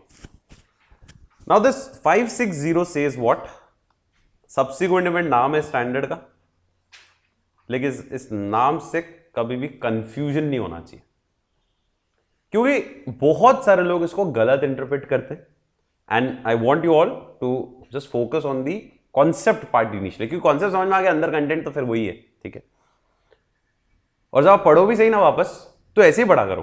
कैसे, कि सर वो चार्ट याद करना है अपने को, या वो फ्रेमिंग याद करनी है अपने को। फिर लैंग्वेज तो ऊपर नीचे हल्की फुल्की तो होगी, पर फ्रेम अगर आपकी पूरी क्लियर है तो आपको याद करने में कोई दिक्कत आएगी नहीं। सब्सिक्वेंट इवेंट क्या होता है, उसके लिए मैं थोड़ी सी कहानी अकाउंटिंग स्टैंडर्ड्स और इंड एज की बता दूं, जो आप पढ़ते थे, events occurring after the balance sheet date. कि 31 मार्च के बाद अगर कोई इवेंट होते हैं, अकाउंटिंग स्टैंडर्ड्स कहते थे 31 मार्च के बाद से लेके कब तक, जब तक बोर्ड फाइनल ना कर दे फाइनेंशियल स्टेटमेंट। इस दौरान अगर कोई चेंजेस हुए हैं तो उनको या तो 31 मार्च को आके क्या करना पड़ता था, एडजस्ट, या फिर 31 मार्च वाले फिगर में वो क्या करते थे, डिस्क्लोज। एडजस्टिंग इवेंट और नॉन एडजस्टिंग इवेंट होते थे। एडजस्टिंग इवेंट कौन से होते थे, वो इवेंट जिनकी कंडीशन 31 मार्च को एग्जिस्ट कर रही है और उसी के बारे में फर्दर कुछ एविडेंस मिला है तो उसको एडजस्ट कर दो।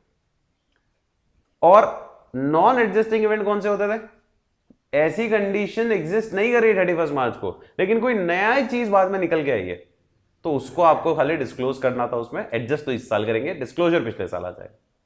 और एक तीसरी कैटेगरी के इवेंट होते थे कि नॉन एडजस्टिंग होते हुए भी क्या करना पड़ता था, एडजस्ट। जैसे गोइंग कंसर्न अगर हर्ट हो रही है तो भले वो नॉन एडजस्टिंग है, मतलब 31 मार्च को कोई इंडिकेशन नहीं था, कोई कंडीशन नहीं थी कि ऐसा कुछ हो जाएगा, और आग लग गई 5 अप्रैल को, तो उस इवेंट को आपको 31 को एडजस्ट करना पड़ेगा। हो सकता है उससे गोइंग कंसर्न इफेक्ट हो रही है। तो 31 मार्च को थोड़ी ऐसा लग रहा था कि चिंगारी भड़क रही है उस दिन, है ना, नहीं था, है ना, वो बाद में ही लगी आग, ठीक है। तो उस केस में ऐसा नहीं होगा कि आप उसको डिस्क्लोज ही करोगे, उसका एडजस्टमेंट करना पड़ता है। वो तीसरी कैटेगरी के इवेंट होते हैं। तो मैं जो स्टैंडर्ड के हिसाब से आपको समझाना चाह रहा हूं, ध्यान से सुनना।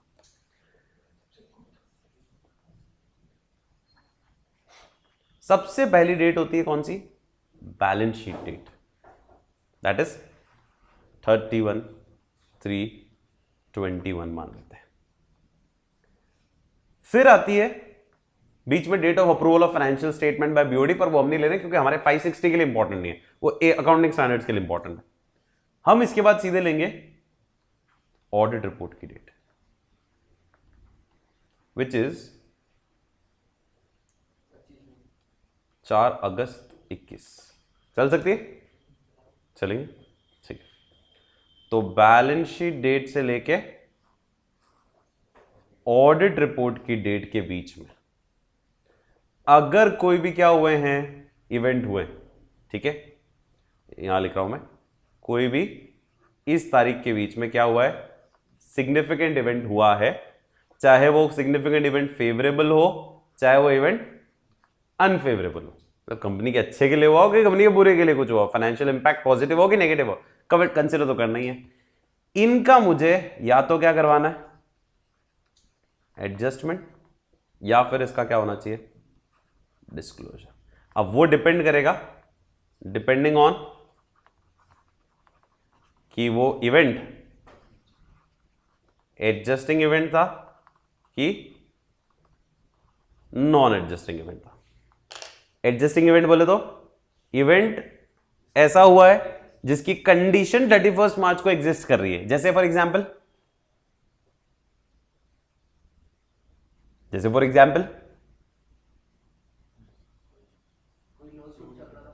कोई लॉ सूट चल रहा था, लिटिगेशन चल रही थी, उसी का फर्दर इंपैक्ट आया, एडजस्ट कर लेंगे, very good. Non adjusting event मतलब कुछ था ही नहीं पहले और कुछ नया ही कोई कॉन्ट्रैक्ट नेगोशिएट हुआ नया, ठीक है, तो वो आप डिस्क्लोज करोगे, फाइन। और तीसरी कैटेगरी मैंने आपको बताई थी, रेयर होती है कि नॉन एडजस्टिंग होते हुए भी लेकिन उसका इंपैक्ट एडजस्टिंग में जाता है, जैसे गोइंग कंसर्न को इफेक्ट करने वाला ट्रांजैक्शन हो गया, तो वो उसमें चला जाता है, फाइन। ऑडिटर की जिम्मेदारी क्या है, यही तो है, इस स्टैंडर्ड का ऑब्जेक्टिव यही है, ऑडिटर को ऑडिट प्रोसीजर लगाने to obtain sufficient appropriate evidence कि जो ट्रांजैक्शन बैलेंस शीट डेट से लेके किसके बीच में, ऑडिट रिपोर्ट की डेट के बीच में हुए हैं, क्या उनका एडजस्टमेंट या डिस्क्लोजर हो गया है कि नहीं हो गया, ये सबूत मुझे इकट्ठे करना। समझ में आ गया इसका? लेकिन ये स्टैंडर्ड यही खत्म नहीं होता है, ये स्टैंडर्ड आगे भी जाता है। ऑडिट रिपोर्ट देने के बाद भी अगर कोई फैक्ट्स नजर आते हैं, फैक्ट कौन से साल से रिलेटेड, 2021 जो क्लोज हुआ, वो कब नजर आ रहे हैं, ऑडिट रिपोर्ट देने के बाद नजर आ रहे हैं।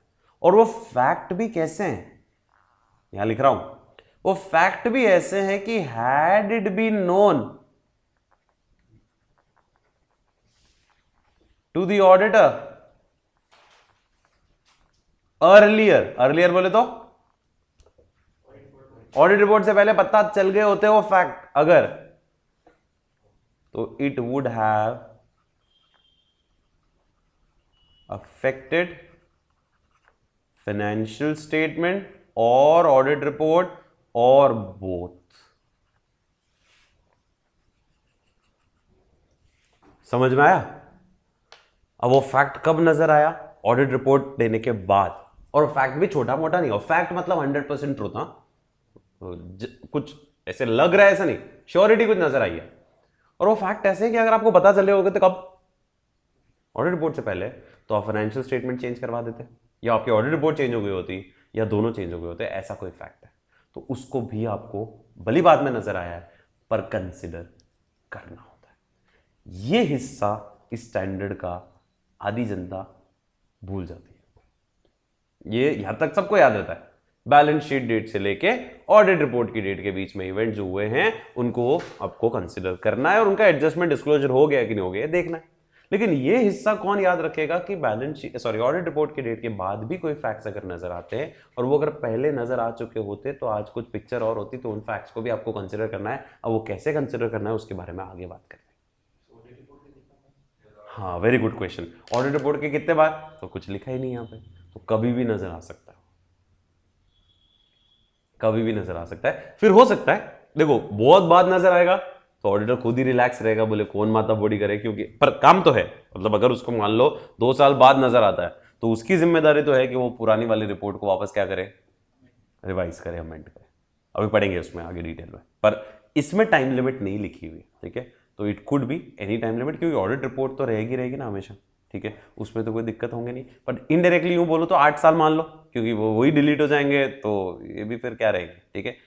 और ऑडिटर खुद भी बहुत ज़्यादा बात तो नहीं बोलेगा, ठीक है, क्योंकि उसकी रिवाइज हुई तो आगे वाले सब में गड़बड़ हो सकती है, ठीक है। तो बहुत लंबा काम हो जाता है, इसलिए थियोरेटिकली तो है, प्रैक्टिकली थोड़ा सोचना पड़ता है। वापस शेयर होल्डर को देनी पड़ेगी ना, रिवाइज रिपोर्ट जाएगी। नहीं तो वो भी रिवाइज होंगे ना, रिवाइज सब रिवाइज होंगे भाई। जब अपन ने पढ़ा था, याद करो टैक्स ऑडिट में, कि जब क्या आप अपना रिवाइज रिपोर्ट दे सकते हो टैक्स ऑडिट भी, तो उसमें बोला था अगर बुक्स ही चेंज हो रही है तो रिटर्न भी रिवाइज करना पड़ सकता है, ठीक है। उसमें भी वही 7-8 साल का ही चक्कर है ना। तो वो बेसिकली फाइनेंशियल ईयर्स के हिसाब से ही देखना पड़ेगा कि बुक्स ही नहीं मेंटेन हो रही है, उसकी तो है ही नहीं पड़ी, तो रिवाइज क्या करोगे, ठीक है। तो उसमें भी रिविजन हो सकता है, बिल्कुल हो सकता है। डन। तो इंट्रोडक्टरी समझ में आ गया। अब इसके 2 हिस्से हो गए, समझ गया। पहला हिस्सा कौन सा है? यहां से लेके यहां तक का, this is the first portion. And second हिस्सा यहां से लेके यहां तक का। इसका टॉपिक अलग चलेगा, इसका सॉल्यूशन अलग पढ़ना है, इसका आंसर अलग चलेगा, ठीक है। मतलब इन दोनों के क्वेश्चंस ही अलग है ना। इसमें आपसे पूछेगा कब कि भाई फैक्ट बाद में नजर आया तो क्या करें, इसमें भी 2 सिचुएशन होगी, पढ़ेंगे अभी अपन। और इसमें भी ये पूछेगा कि अब ऑडिटर कैसे प्रोसीजर लगाए ये ऑब्जेक्टिव पूरा करने के लिए, कि ऑब्जेक्टिव क्या है ऑडिटर का, स्टैंडर्ड का। इस पहले पार्ट का ऑब्जेक्टिव क्या है कि मुझे सब्सिक्वेंट इवेंट बोलो, मुझे ये देखना है कि क्योंकि सब्सिक्वेंट इवेंट किस क्या हो गए, नहीं सब्सिक्वेंट इवेंट ये पूरा है, this is entirely subsequent event. हमको पहला पार्ट का अलग आंसर लिखना है, अलग तरीके से पढ़ना है, दूसरा पार्ट अलग तरीके से पढ़ना है। इसलिए मेरे को क्या पढ़ना है, लिख लोगे तो चल जाएगा, मतलब ऐसे एग्जामिनर को इतना लोड नहीं, पर अपन कॉन्सेप्चुअली बात करें तो हमको ये लिखना है कि ऑडिटर को सबसे पहला ऑब्जेक्टिव ऑडिटर का क्या है, उसको प्रोसीजर लगाने क्या करने के लिए, कि कोई भी सिग्निफिकेंट इवेंट और ट्रांजैक्शन बैलेंस शीट से लेके और ऑडिट रिपोर्ट की डेट के बीच में हुआ है, जिसको हम सिग्निफिकेंट इवेंट सब्सिक्वेंट इवेंट बोल सकते हैं, ठीक है, क्या उनका एडजस्टमेंट या डिस्क्लोजर कर दिया है कि नहीं कर दिया। अब मैं कैसे पता करूं ऑडिटर क्या प्रोसीजर लगाए, तो उसमें देखो कुछ तो सिंपल तरीके। मैनेजमेंट ने जो प्रोसीजर लगाया, भाई ये प्राइमरी जिम्मेदारी किसकी है, मैनेजमेंट की, तो उन्होंने जो लगाया उसको आप वापस क्या कर लो, रिव्यू कर लो, रिपरफॉर्म कर लो। एक आप कर सकते हो कि आप जो मैनेजमेंट से इंक्वायरी कर लो कि इस तारीख से लेके इस तारीख के बीच में क्या क्या घटनाएं हुई मुझे बताओ, तो सारी घटनाएं जान सकते हो। फिर WR लिखवाना वो कॉमन होता ही होता है, ठीक है। फिर इन दौरान कोई मीटिंग्स हुई हो, इस 2 डेट्स के दौरान कोई मीटिंग्स हुई हो, ठीक है, तो मीटिंग्स के मिनट्स पढ़ लो, मिनट्स अवेलेबल है तो मिनट्स, नहीं तो ये पता कर लो कि इस मीटिंग में क्या डिस्कशन हुआ, क्योंकि वो भी इंपॉर्टेंट होगा आप लोगों के लिए। फिर आप इस दौरान कोई रिपोर्ट छपी हो, जैसे देखो एक क्वार्टर खत्म हो गया, अगला खत्म हो गया ना, जून 21 में क्वार्टर खत्म हो जाएगा, तो उस क्वार्टरली रिपोर्ट भी आई होगी उसकी, उसको वेरीफाई कर लो कि उसमें कुछ नया आया है क्या, ठीक है।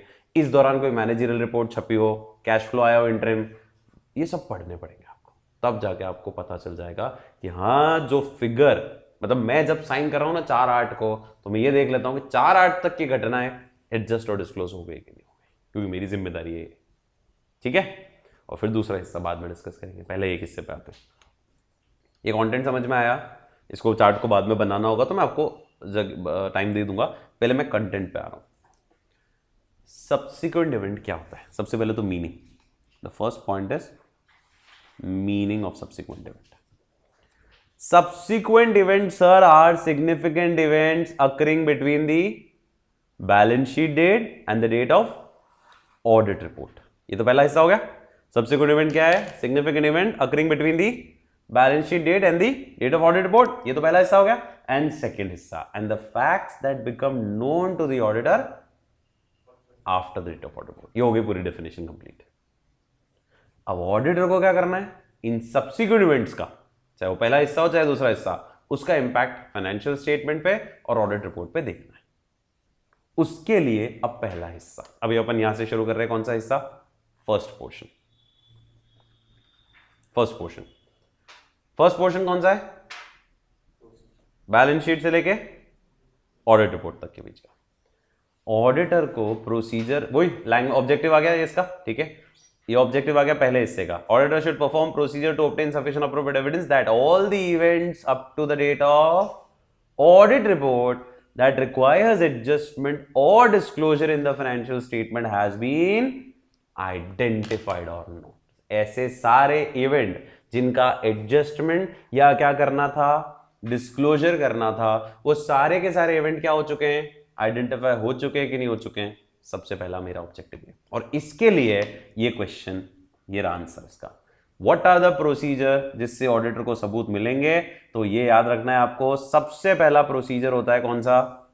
Risk assessment. और मेन जो प्रोसीजर उसका हेडिंग ही क्या है? Risk assessment procedure. और रिस्क असेसमेंट के अंदर फिर 1 2 3 4 5 6 पॉइंट आएंगे, फिर बी है, डब्ल्यू आर ले लो, और सी अलग ही पॉइंट एक और आता है, ठीक है। तो पहला मेन जो पॉइंट है वो कौन सा है? रिस्क असेसमेंट प्रोसीजर, या इन शॉर्ट आप बोल दो प्रोसीजर ही यही है मेन।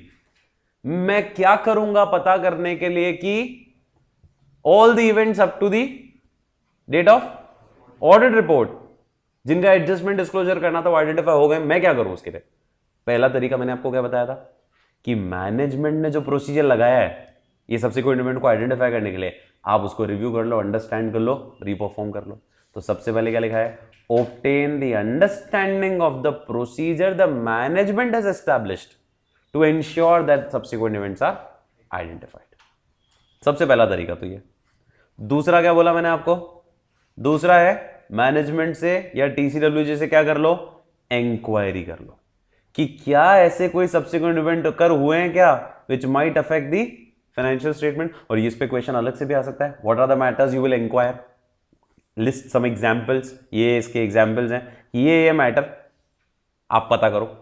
क्या पता करोगे? पहला क्या, इस दौरान, किस दौरान? बैलेंस शीट से ऑडिट रिपोर्ट। हाँ, इस दौरान कोई नए कमिटमेंट्स, कोई नई बोरोइंग, कोई नई गारंटी एंटर तो नहीं हुई? क्या इस दौरान कोई सेल और एक्विजिशन ऑफ एसेट हुआ है या कॉन्ट्रैक्ट हो गया, प्लान कर रहे हो?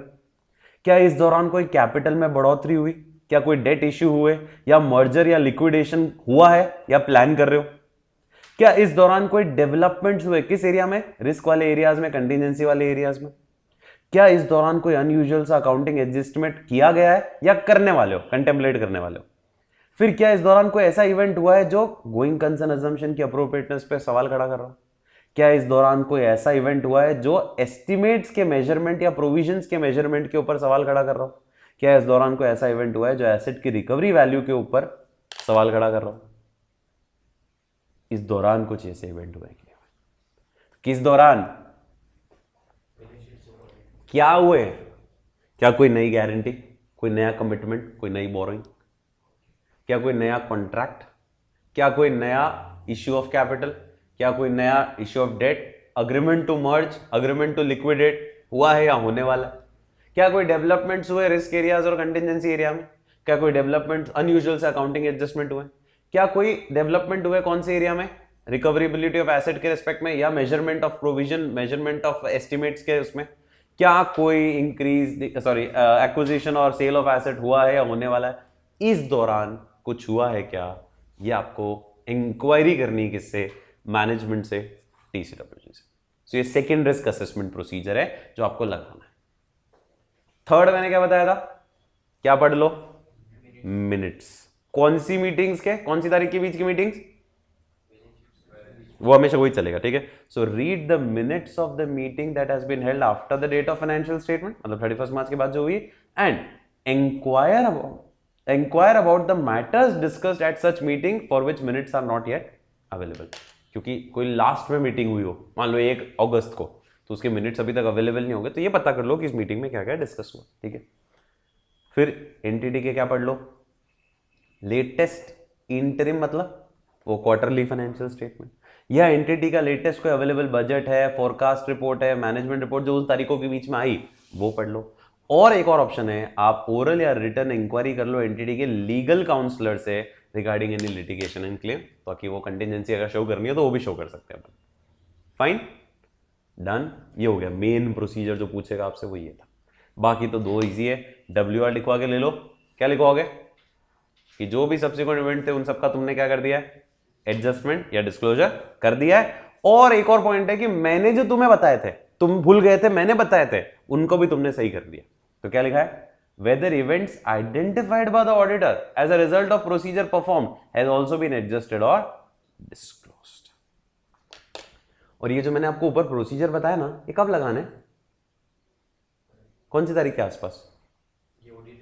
ऑडिट रिपोर्ट से जस्ट पहले, ताकि वो कवर हो जाए ना वहां तक के इवेंट। तो अगली लाइन ये कह रही है, procedure to identify such events that requires adjustment or disclosure would be performed as near as practicable to the date of audit report. ठीक है। और मान लो अगर ऑडिटर को लगता है कि गड़बड़ है, तो अगला paragraph, when auditor becomes aware of events which materially affect the financial statement, auditor should consider whether such events are properly accounted for, and when the management does not account for such event which the auditor believes should be accounted for, then auditor can express a qualified or adverse opinion। भाई मेरे को लगता है ये आना चाहिए adjustment में, वो नहीं कर रहा है, तो फिर अगर मटीरियल है तो क्वालिफाइड एडवर्स दे सकते हो। समझ आया? क्लियर है? पक्का? कौन सा पॉइंट? पहला हिस्सा। पहला हिस्सा कौन सा? ये वाला। ये वाला हिस्से का आंसर अभी अपन ने डिस्कस किया कि सर ऑडिटर का ऑब्जेक्टिव है इस हिस्से के लिए कि उसको ये देखना है कि बैलेंस शीट डेट से लेके ऑडिट रिपोर्ट की डेट के बीच में कहीं कोई अगर सिग्निफिकेंट इवेंट हुए हैं तो उनका एडजस्टमेंट या डिस्क्लोजर हो गया कि नहीं हो गया। और वो ऑडिटर कैसे आइडेंटिफाई करेगा? पहला तरीका रिस्क असेसमेंट। रिस्क असेसमेंट के अंदर 6 पॉइंट है। पहला, मैनेजमेंट ने जो प्रोसीजर लगा रहे उसको अंडरस्टैंड कर लो। दूसरा, इंक्वायरी कर लो। तीसरा, मिनट्स पढ़ लो।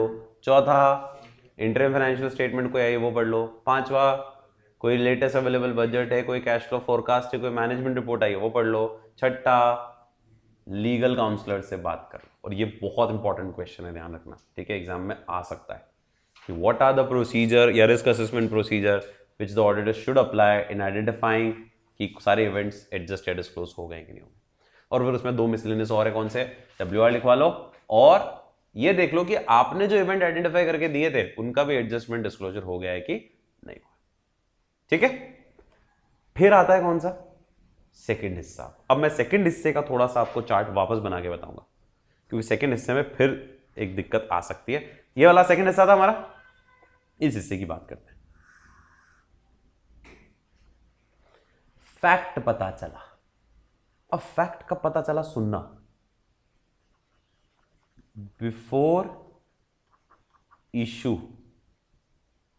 Of financial statement, after issue of financial statement. ये तो कंफर्म है कि आपने क्या दे दिए? ऑडिट रिपोर्ट तो दे दी, तभी तो ये सेकंड हिस्से में आ रहे ना अपन। तो ये तो कंफर्म है कि आपने ऑडिट रिपोर्ट दे दी। ऑडिट रिपोर्ट बना के किसको दी? मैनेजमेंट को दी। वो भिजवाएंगे ना शेयर होल्डर्स को। तो वो एनुअल रिपोर्ट का पार्ट बना के, फाइनेंशियल स्टेटमेंट साथ में लगा के, सब कुछ लगा के, नोटिस लगा के सब भिजवाएंगे। किस्मत मेरी ऐसी अच्छी है कि मैंने अभी तक सिर्फ किसको दिए, अभी किसको नहीं गई, शेयर होल्डर तो नहीं गई, तो before issue of financial statement. और किस्मत और खराब कि किसको चली गई, शेयर होल्डर को चली गई। तो जब ये वाली सिचुएशन है ना, कौन सी वाली, पहली वाली, तो थोड़ा रिलैक्स्ड हूं मैं, क्योंकि अभी तो मैं शेयर होल्डर को पता ही नहीं मेरी रिपोर्ट कौन सी है। तो इस केस में क्या करना है, वैसे तो दोनों केस में सेम ही पॉइंट है, डिस्कस करना मैटर किसके साथ, मैनेजमेंट के साथ। डिस्कस करके ये देखना कि क्या हमें फाइनेंशियल स्टेटमेंट में कोई अमेंडमेंट करना है क्या, चेंज करना है क्या, और फिर मैटर को रिजॉल्व करने की कोशिश करनी पड़ेगी मैनेजमेंट के साथ बैठ के। तो इधर भी करना है और ये तो इधर भी करना है, दोनों जगह करना है, ये तो कॉमन चलेगा। Discuss the matter with the management, determine whether financial statement needs to be amended and resolve the matter on a timely basis. अब एक चीज सुनो, मान लो नई रिपोर्ट बना रहे हो क्योंकि नए फाइनेंशियल स्टेटमेंट बन रहे हैं, तो इधर जब बनाओगे ना तो इधर नई रिपोर्ट में मत लिखना रिवाइज रिपोर्ट है ये, उनको क्या पता अभी कौन सी रिपोर्ट है, तो इस पे तो वापस नई रिपोर्ट बना के दे देना मैनेजमेंट को। और नई रिपोर्ट की डेट जो होगी वो कैसे आएगी मैं बताता हूं। देखो हमने अभी जो रिपोर्ट बनाई थी वो कब बनाई थी, 4/8 को। अब हमने फाइनेंशियल स्टेटमेंट चेंज करवाए, तो पहले फर्स्ट जो फाइनेंशियल स्टेटमेंट होंगे जो नए बने हैं, अमेंड हुए, वो पहले कौन अप्रूव करेगा, management, and then auditor will sign and date. ये ध्यान रखना उल्टा नहीं हो जाए कि आपने नए फाइनेंशियल स्टेटमेंट्स बनवाए, रिवाइज करवाए और आपने ऑडिट रिपोर्ट दे दी और मैनेजमेंट की अप्रूवल तो भी आई नहीं उन फाइनेंशियल स्टेटमेंट पे। पहले हमेशा किसकी अप्रूवल आती है, फिर आपकी रिपोर्ट आएगी, ठीक है। और इधर क्या होगा, इधर उस नई रिपोर्ट पे आपको क्या लिखना पड़ेगा, ये लिखना पड़ेगा क्या कि ये रिवाइज रिपोर्ट है, और अंदर पैराग्राफ डालना पड़ेगा, एम्फेसिस पैराग्राफ, जिसमें आपको रीजन देना पड़ेगा कि क्यों आपने पुरानी रिपोर्ट चेंज करी और नहीं बनाई। तो इसमें माथा थोड़ी थोड़ी ज्यादा है, समझ गए। देखो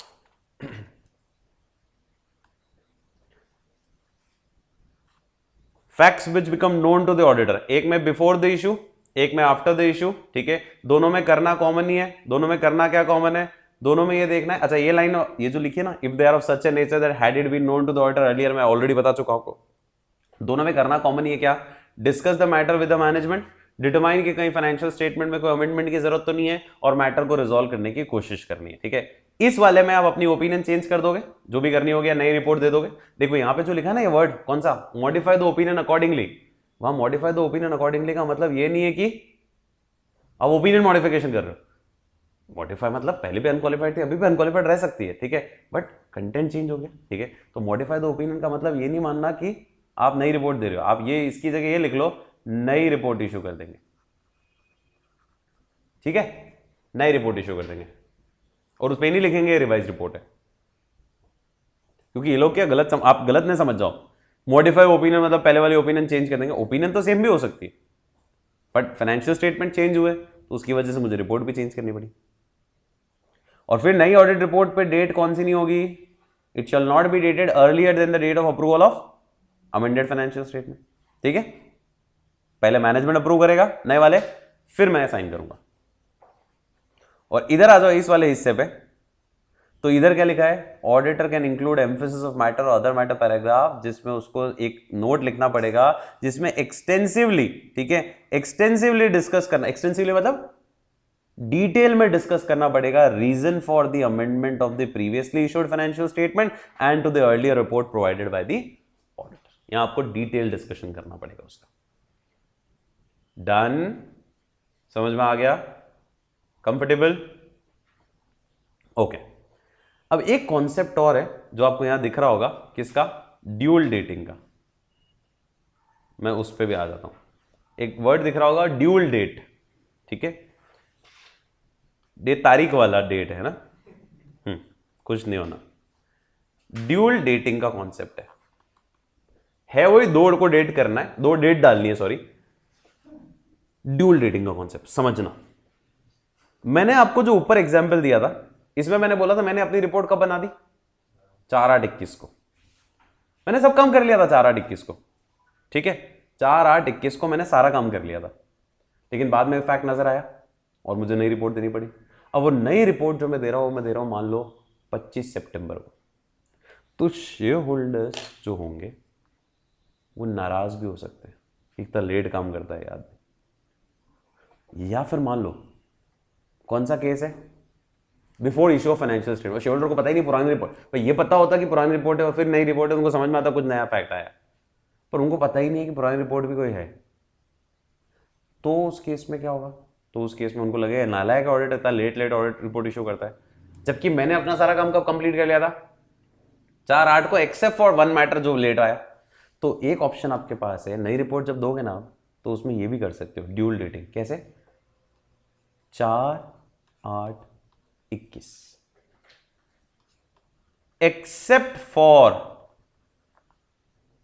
ये वाला मैटर, जो नया मैटर है जो कि नोट्स टू अकाउंट में कहीं मेंशन नहीं होगा, तो except for that matter which is mentioned in the notes which is as of 25/9/21, ये भी कर सकते हो।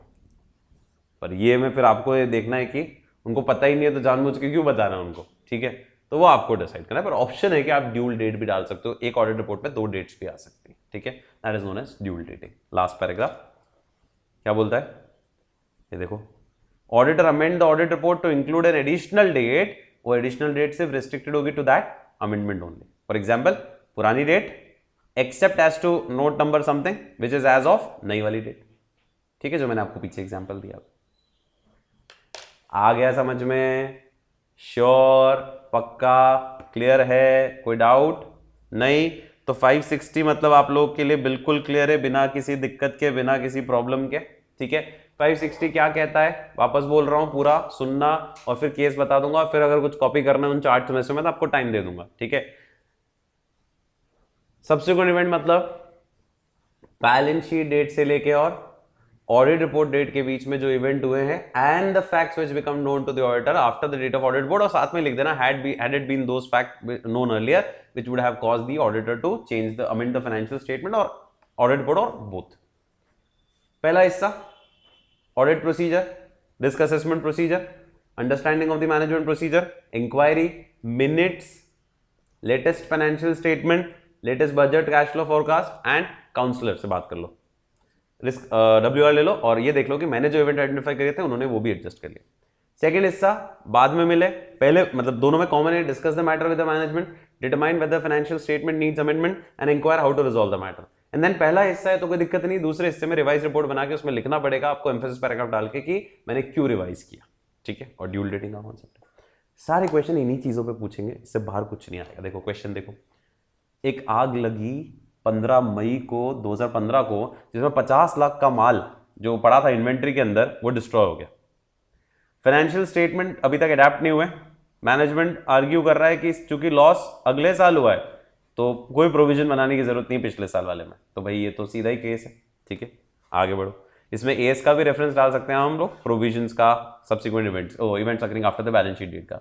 सेकंड क्वेश्चन, एक कंपनी ने इंक्लूड नहीं कर रखा है बैलेंस शीट में 1.5 करोड़ का अमाउंट जो अरियर्स है salaries and wages payable to the staff for the last 2 year as a result of negotiation which were going on during the last 18 months and the negotiation were completed on 30/4/2016। सालों से negotiation चल रहा था कि arrear दो 30/4/2016 को approve हुआ कि चलो पिछले 2 साल का अरियर मिलेगा सैलरी एम्प्लॉइज को। Auditor wants to sign the said balance sheet and give the audit report on 31 मई को रिपोर्ट देने वाला है। तो auditor came to know that result of renegotiation on 15 मई, उसको 15 मई को पता चला कि ये रीनेगोशिएशन हो चुका है, सक्सेसफुल हो चुका है। तो एस का भी रेफरेंस आना है और 560 भी आना है कि भाई ऑडिट रिपोर्ट से पहले आपको पता चल गया कोई इवेंट हुआ है तो उसका एडजस्टमेंट कराना है क्योंकि कंडीशन एग्जिस्ट कर रही थी पहले, ठीक है। तो लंबी कहानी मुझे लिखनी, प्रोसीजर याद रखने दोनों के अंदर ही आपको, कोई दिक्कत नहीं, समझ आ रहा है। तो 560 भी कंप्लीट हो, तो 540 समझ में आ गया, 550 समझ में आ गया, 560 समझ में आ गया। चार्ट आपके लिए मैं ओपन कर रहा हूं, आपको अगर उसमें से कुछ ड्रॉ करना है तो आप इस चार्ट में से ड्रॉ कर सकते हो। एक तो ये जो मेन कॉन्सेप्ट था इसका पूरा, ठीक है, कि इसके 2 हिस्से होते हैं और फिर इस सेकंड हिस्से को मैंने वैसे चार्ट में समझा दिया। ये चीज़ वैसे भी ऑलरेडी भी आप चाहो तो उधर भी चार्ट में लिखी हुई है, बुक में भी, तो कोई दिक्कत नहीं है। तो इसको अगर ड्रॉ करना हो तो अगर आप ड्रॉ करना चाहो तो ड्रॉ कर सकते हो। Giving you 2-5 minutes for this.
Favourable या अनफेवरेबल कोई भी इवेंट हो सकते हैं ना, फेवरेबल इवेंट भी हो सकता है और अनफेवरेबल इवेंट भी हो सकता है.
And this is a good standard. हाँ, इसके ऊपर क्वेश्चन बनेगा.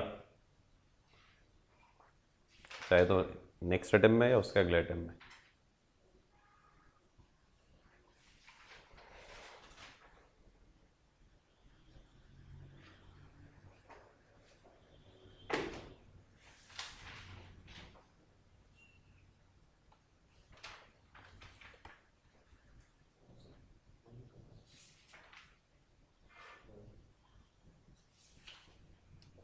आगे समझ में यहाँ तक? नेक्स्ट पे चलें।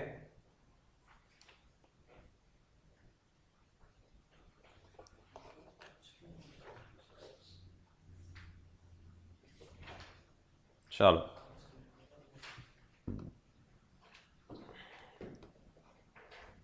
नेक्स्ट स्टैंडर्ड के ऊपर आते हैं अब हम लोग, ठीक है। चलो आगे बढ़े। अब नेक्स्ट स्टैंडर्ड के ऊपर आ रहे हैं हम लोग, ठीक है। गोइंग कंसर्न को हम लोग लास्ट में लेते हैं, पहले WR ले लेते हैं, ठीक है, विच इज 580।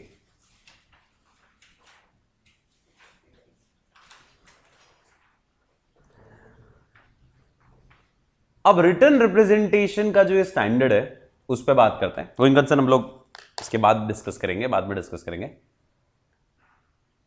WR हमारा एक कॉमन पॉइंटर है, स्पेशल पॉइंटर है, तो इसके अंदर स्पेशल पॉइंटर वापस लिखने की जरूरत नहीं है, ठीक है, क्योंकि ये खुद ही एक स्पेशल पॉइंटर है। तो यूं मतलब थोड़ा सा दिमाग लगाना पड़ेगा, तो पता चला सब में भर दो तुम, वैसे तो याद रहेगा भी नहीं तुमको, क्योंकि जनरली बच्चे पता नहीं क्यों भूल जाते हैं एग्जाम में, याद आके, इसलिए मैं उसको बोल रहा हूँ रेगुलर पढ़ो स्पेशल पॉइंटर्स को। रेगुलर पढ़ोगे तो ऑटोमेटिकली वो सेट होगा और सेटिंग में बैठेगा, नहीं तो सेटिंग में बैठेगा भी नहीं। सारे क्वेश्चन तो वैसे भी नहीं आएंगे आपको, ठीक है, जो आएंगे ना उनमें सब में थोड़ी लगेगा वैसे भी, ठीक है, कुछ में लगेगा तो 2-3 में लगता है तो लगने दो, ठीक है, प्रैक्टिकल बात है, साफ बात है, ऐसे ही होना है, ठीक है। हाँ हाँ लिखो ना, बिंदास लिखो, ठीक है, वो उसके मार्क्स नहीं मिलेंगे, स्पेशल पॉइंटर सपोर्टिंग है, उसको प्राइमरी नहीं बना सकते आप, ठीक है। चलो ऑब्जेक्टिव, रिस्पॉन्सिबिलिटी, प्रोसीजर तो याद होना ही चाहिए, तब जाके ये सेट करोगे, नहीं तो फिर तो ये सेट कहाँ करोगे, ठीक है। चलो नहीं तो आप जाके पेपर में ऐसे मत लिख देना कि पहला वो लिख देना common pointer and this will apply to this question, तो I will not repeat this again in the question answer, है ना। तो वो आपको रेस्पेक्टिव जगह पुटअप करने और इस तरह से पुटअप करने हैं, मैंने पहले बोला, उसको नहीं लगना चाहिए कि हम कुछ खेल खेल रहे हैं, ठीक है। तो हमको खेल खेलना है पर उसको बिना बताए खेलना है, दैट इज योर षड्यंत्र जो आपको रचना है, स्ट्रैटेजी व्यू रचना, ये रचनी अपने को, ठीक है। चलो हम लोग स्टार्ट करें कैसे, हमारा अगला स्टैंडर्ड कौन सा है, WR, रिटन रिप्रेजेंटेशन क्या होता है। आज तक जीवन में कभी इसकी डेफिनेशन पढ़ी नहीं हमने, लेकिन आज पढ़ेंगे। आज तक हम ये समझते हैं कि मैनेजमेंट से जो हमने लिखवा के लिया वो रिटन रिप्रेजेंटेशन है, और समझते भी सही है एक तरह से तो कि मैनेजमेंट से जो लिखवा रहे हो दैट इज रिटन रिप्रेजेंटेशन। पर क्यों लिखवा रहे हो, why you are asking the management कि आप ये लिख के दो हमको, ताकि हमारे पास सबूत मिल सके, क्योंकि 500 की सीरीज है तो 500 एविडेंसेस है और 580 भी एक तरह से एविडेंस है, तो हमें सबूत मिल सके। लेकिन हमने ये भी सुना है और नहीं सुना है तो मैं बता देता हूं, WR सिर्फ से काम नहीं चलेगा, क्योंकि WR कभी भी सफिशिएंट अप्रोप्रिएट एविडेंस नहीं माना जाता है। WR एविडेंस है but it is not a sufficient appropriate evidence. तो क्या करें, तो सर ये एविडेंस है, सपोर्टिंग एविडेंस है दूसरे एविडेंसेस के साथ। ये एविडेंस है कि मैनेजमेंट ने जो सोचा है, जिस अजम्पशन पे, जिस प्रेमाइस पे उसने फाइनेंशियल स्टेटमेंट बनाया, उसकी सोच का रिटन रिप्रेजेंटेशन है। कि कल को वो अपना मूड बदल दे कि नहीं मेरा मूड नहीं, मैं नहीं मानता वो जो चीज, वो फिर उसके लिए पहले लिखवा के ले। और याद करो अपन ने ऐसे 210 में भी पढ़ा था कि हमको मैनेजमेंट से WR शुरू में ही लिखवाना होता है, ऑडिट एक्सेप्ट करने से पहले, कि तू लिख के दे 3 चीजें। क्या लिखवा रहे थे, इंटरनल कंट्रोल सिस्टम एडिक्वेट है, FRF के अनुसार बनाएगा तो फाइनेंशियल स्टेटमेंट, और ऑडिटर को जो जो इन्फॉर्मेशन चाहिए होगी वो तो अवेलेबल कराएगा, लिख के दे। वो WR लिखवाते हैं, जनरल वो लिखवाते हैं, और स्पेसिफिक WR जो हर स्टैंडर्ड में पढ़ते हुए आ रहे हैं अपन, हर स्टैंडर्ड के हिसाब से, जैसे अभी पढ़ा सब्सिक्वेंट इवेंट्स को एडजस्ट डिस्क्लोज कर दिया, स्पेसिफिक लिखवा लिया। उससे पहले वाले में पढ़ा रिलेटेड पार्टीज कंप्लीट है कि नहीं है, लिखवा के ले लो। उससे पहले पढ़ा अकाउंटिंग एस्टिमेट रीजनेबल बनाया, अजम्पशन जो लिया वो रीजनेबल लिख के वो स्पेसिफिक हो गए, और जनरल शुरू में लिखवा लिया। जनरल भी होता है और स्पेसिफिक भी होता है WR, ठीक है। मैं सब बातों को शुरू करने से पहले आपको डेफिनेशन को जरूर पढ़ाऊंगा, क्योंकि डेफिनेशन इसकी किसी को आती नहीं है। What is WR? लैंग्वेज भी टफ है पर अच्छी लैंग्वेज है। Written representation sir written statement होते हैं, मालूम है, रिटन ही होंगे, यहां तक तो इजी है। अच्छा, रिटन रिप्रेजेंटेशन कभी भी प्राइमरी एविडेंस नहीं है, it is always a supporting secondary corroborative evidence. Written representation are written statement used to corroborate, used to support. Now used to support what?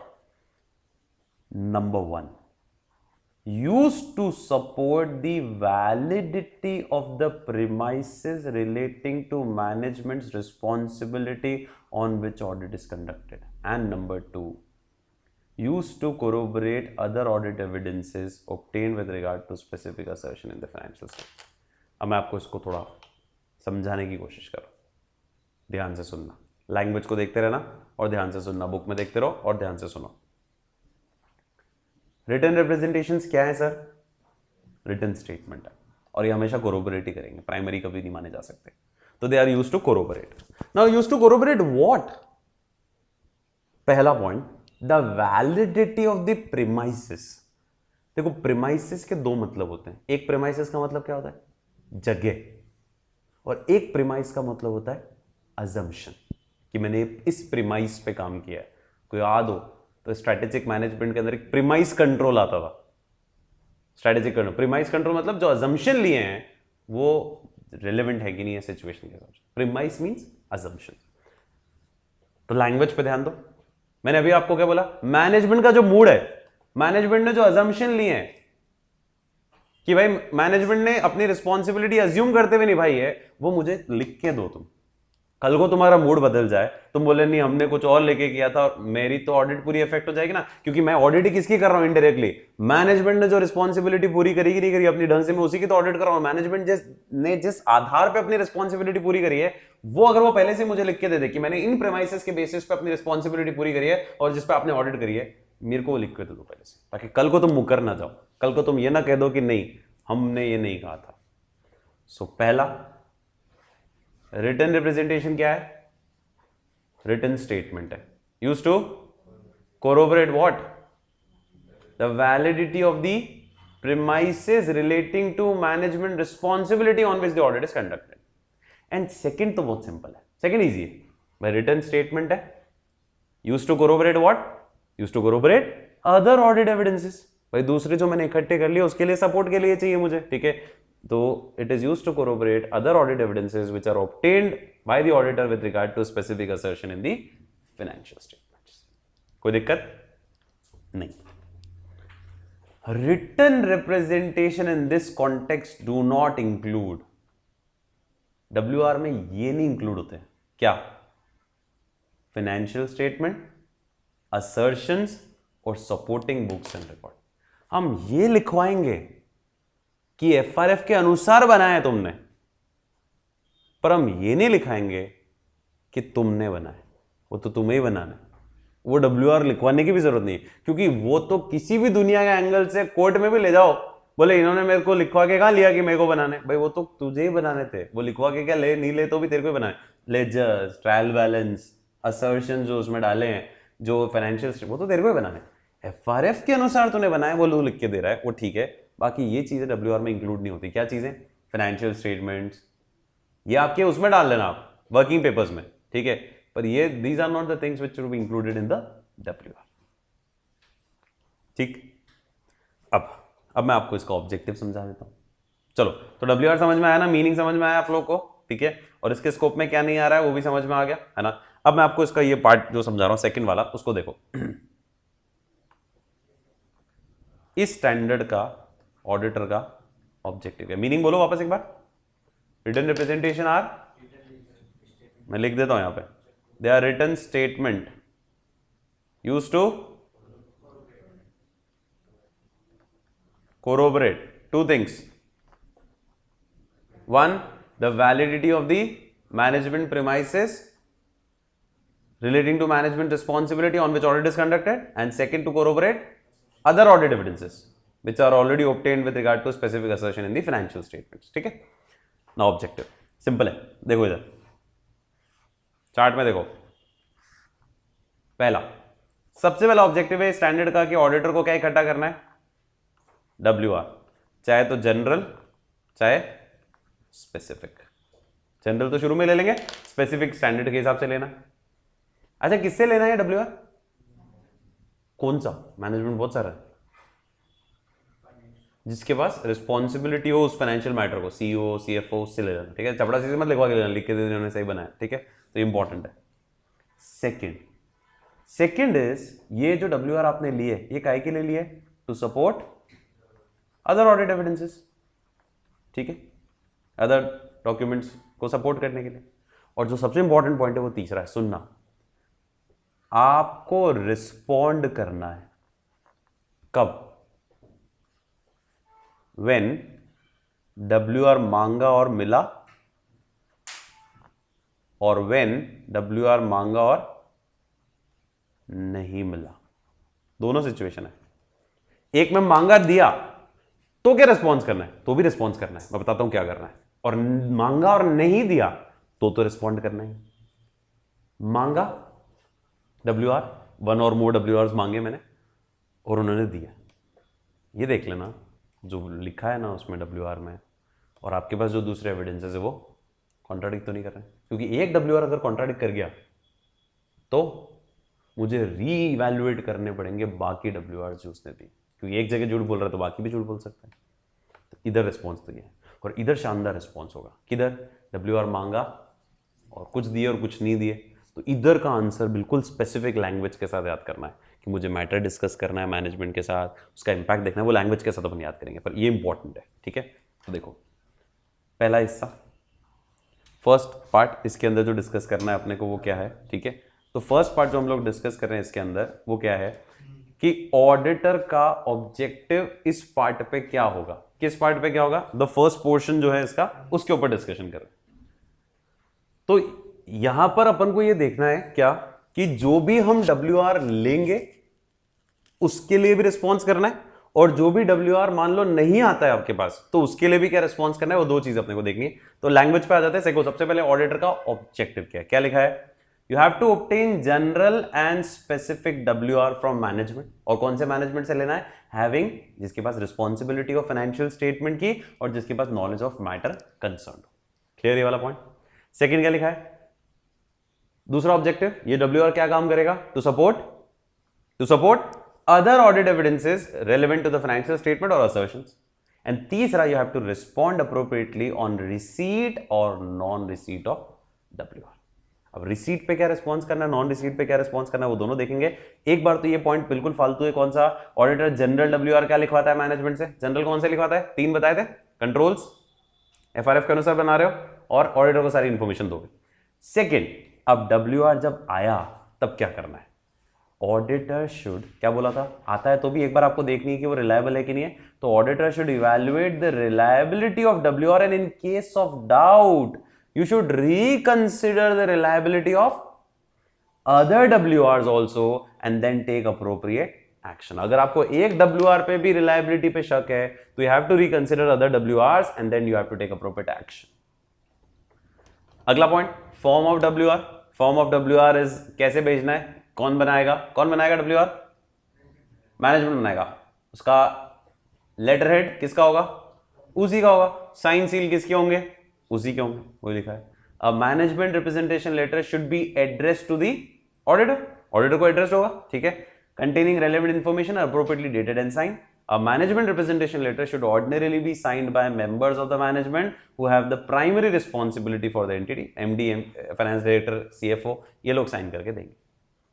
अब ये मेन सबसे इंपॉर्टेंट ये है कि अगर मैनेजमेंट से आपने रिटर्न रिप्रेजेंटेशन मांगा, if the management does not provide one or more of the requested WR, तो क्या होगा, तो फिर auditor shall, number 1, what, discuss the matter with the management, re-evaluate the integrity of management। याद करो ये लैंग्वेज अपन ने पहले भी पढ़ी थी, मैटर डिस्कस करो मैनेजमेंट के साथ, रीइवैल्यूएट करो मैनेजमेंट की ईमानदारी और इसका पॉसिबल इफेक्ट किस पे, बाकी दूसरे WRs पे और जो ऑडिट एविडेंसेस मुझे मैनेजमेंट से मिल गए उनके ऊपर, and then have to take appropriate action. और उस एक्शन में हो सकता है मैं ओपिनियन भी मॉडिफाई करूं। ये लैंग्वेज अपन ऑलरेडी पढ़ चुके हैं कहीं पर, कहां वो दिमाग लगाओ, कहां पढ़ा था, एंगेजमेंट वाले पॉइंट में भी पढ़ा था और ऑडिट एविडेंसेस वाले नेचर में भी पढ़ी थी, उसमें तो डिटेल में पढ़ी थी पर एंगेजमेंट वाले में पढ़ा था।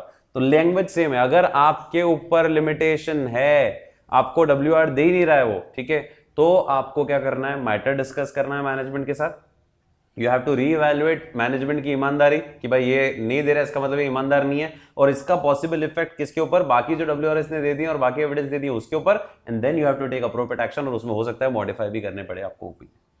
देखो आपके पास अगर सफिशिएंट अप्रोप्रिएट एविडेंस इकट्ठे हो गए, WR से आप सपोर्ट में ले रहे थे, वो नहीं आया तो दिक्कत नहीं आती इतनी, लेकिन आपके लिए मेन एविडेंस एक तरह से बाकी के साथ ये बहुत जरूरी है, तभी आपके सब सफिशिएंट अप्रोप्रिएट होंगे, तो ये दिक्कत क्रिएट करेगा। ठीक है, फाइन। अच्छा, डिस्क्लेमर कब दे सकते हैं, मैं एक सवाल आपसे और पूछ रहा हूं, ध्यान से सुनना, बहुत ध्यान से सुनना। क्वेश्चन आप लोगों के लिए, अगर मैं ऑडिटर हूं और मुझे WR चाहिए और WR नहीं मिल रहा है, तो क्या मैं डिस्क्लेमर दे सकता हूं कि मैं ओपिनियन डिस्क्लेम करूंगा क्योंकि मुझे WR नहीं मिला? नहीं, क्योंकि WR, सिर्फ WR खाली आपके लिए क्या नहीं हो सकता, सफिशिएंट अप्रोप्रिएट एविडेंस बन भी नहीं सकता। ठीक है, तो ये पॉइंट लिखा हुआ है क्या, auditor can disclaim the opinion, कब, जब जनरल WR ही नहीं दिया उसने, तो मैं कर सकता हूं ना। अब वो ये लिख के ही नहीं दे रहा, जनरल वाले मतलब कौन से, तीनों, कि मैं दूंगा इंफॉर्मेशन ICS एडिक्वेट है, FRF के अनुसार बनाओ, तो वहां तो फिर मैं बोलूंगा जब तू यही नहीं बोल रहा है मुझे, तो फिर तो मैं क्या ओपिनियन दूं। ठीक है, और या फिर जहां पर auditor is unable to obtain sufficient appropriate evidence, कि मान लो मेरे पास दूसरे एविडेंसेस भी नहीं आ रहे, WR भी नहीं आ रहा है, तो फिर मैं दे ही सकता हूं उस केस में। पर सिर्फ इस वजह से कि बाकी एविडेंस आपके पास है और WR नहीं है, तो आप दे रहे हो आप डिस्क्लेमर, वो नहीं चलेगा। ठीक है, और बस लास्ट में तो वही है कि ऑडिटर की ओपिनियन पहले आएगी कि WR पहले लेना है, WR पहले लेना ना, फिर ही तो ओपिनियन दोगे, पहले सबूत इकट्ठे करोगे फिर ओपिनियन दोगे, तो डेट पहले किसकी होगी, तो auditor opinion can not be expressed and the auditor report can not be dated before the date of WR, date of WR shall be as near as to the date of audit report. कोशिश करना कि WR भी कब लिखो, last में, ताकि आपका confirm हो जाए, सारे बैलेंसेस सारे फिगर्स कंफर्म हो जाए वहां तक के। फाइन। तो इस स्टैंडर्ड में जो 580 हम लोगों ने पढ़ा, उसके अंदर कुछ भी नहीं है। पहला पॉइंट है मीनिंग का, कि क्या होता है WR, रिटन रिप्रेजेंटेशन क्या होता है। दूसरा है ऑब्जेक्टिव, कि आपको जनरल और स्पेसिफिक WR लिखवाना है। जनरल में 3 पॉइंट लिखवाने, स्पेसिफिक तो एज पर क्या हो गया, स्टैंडर्ड। ठीक है, ये WR आपको सपोर्ट कर रहा है दूसरे ऑडिट एविडेंसेस को। तीसरा आपको रिस्पॉन्ड करना है रिसीट और नॉन रिसीट दोनों पे। रिसीट पे आपको ये देखना है कि कहीं वो WR अनरिलायबल तो नहीं है, क्योंकि एक WR अगर अनरिलायबल है तो बाकियों के ऊपर भी उंगली उठेगी। और नॉन रिसीट में तो तीनों पॉइंट बिल्कुल लैंग्वेज समेत याद रखना। पहला पॉइंट, मैटर को क्या करना है, डिस्कस करना है, रीइवैल्यूएट करना है इंटीग्रिटी ऑफ मैनेजमेंट, ठीक है, और इसका इंपैक्ट दूसरे WRs पे और ऑडिट एविडेंसेस पे कितना आ रहा है, and then you have to take a effect, कि उसका पॉसिबल इफेक्ट क्या लेना है, एक्शन लेना है, आपको मॉडिफाई भी कर सकते हो ओपिनियन को। ठीक है, और अगर आपको सबूत बाकियों के अलावा भी नहीं मिल रहे, ये भी नहीं मिल रहा, unable to obtain sufficient appropriate evidence हो, या फिर आपको लग रहा है कि जनरल WR भी जो दिया है वो बिल्कुल गलत है, या फिर दिया ही नहीं उन्होंने, तो आप डिस्क्लेम कर सकते हो। Fine, simple. मीनिंग इंपॉर्टेंट था इसका सबसे, और ये लास्ट का जो पॉइंट है ये इंपॉर्टेंट था। केस अगर आपको मैं बताऊं, सैंपल सॉल्यूशन भी दे रखा है, ठीक है, सैंपल सॉल्यूशन में 1-2 चीजें मिक्स करके दी हुई, पर पढ़ लेंगे उसको अपन। पहला केस आपके सामने है।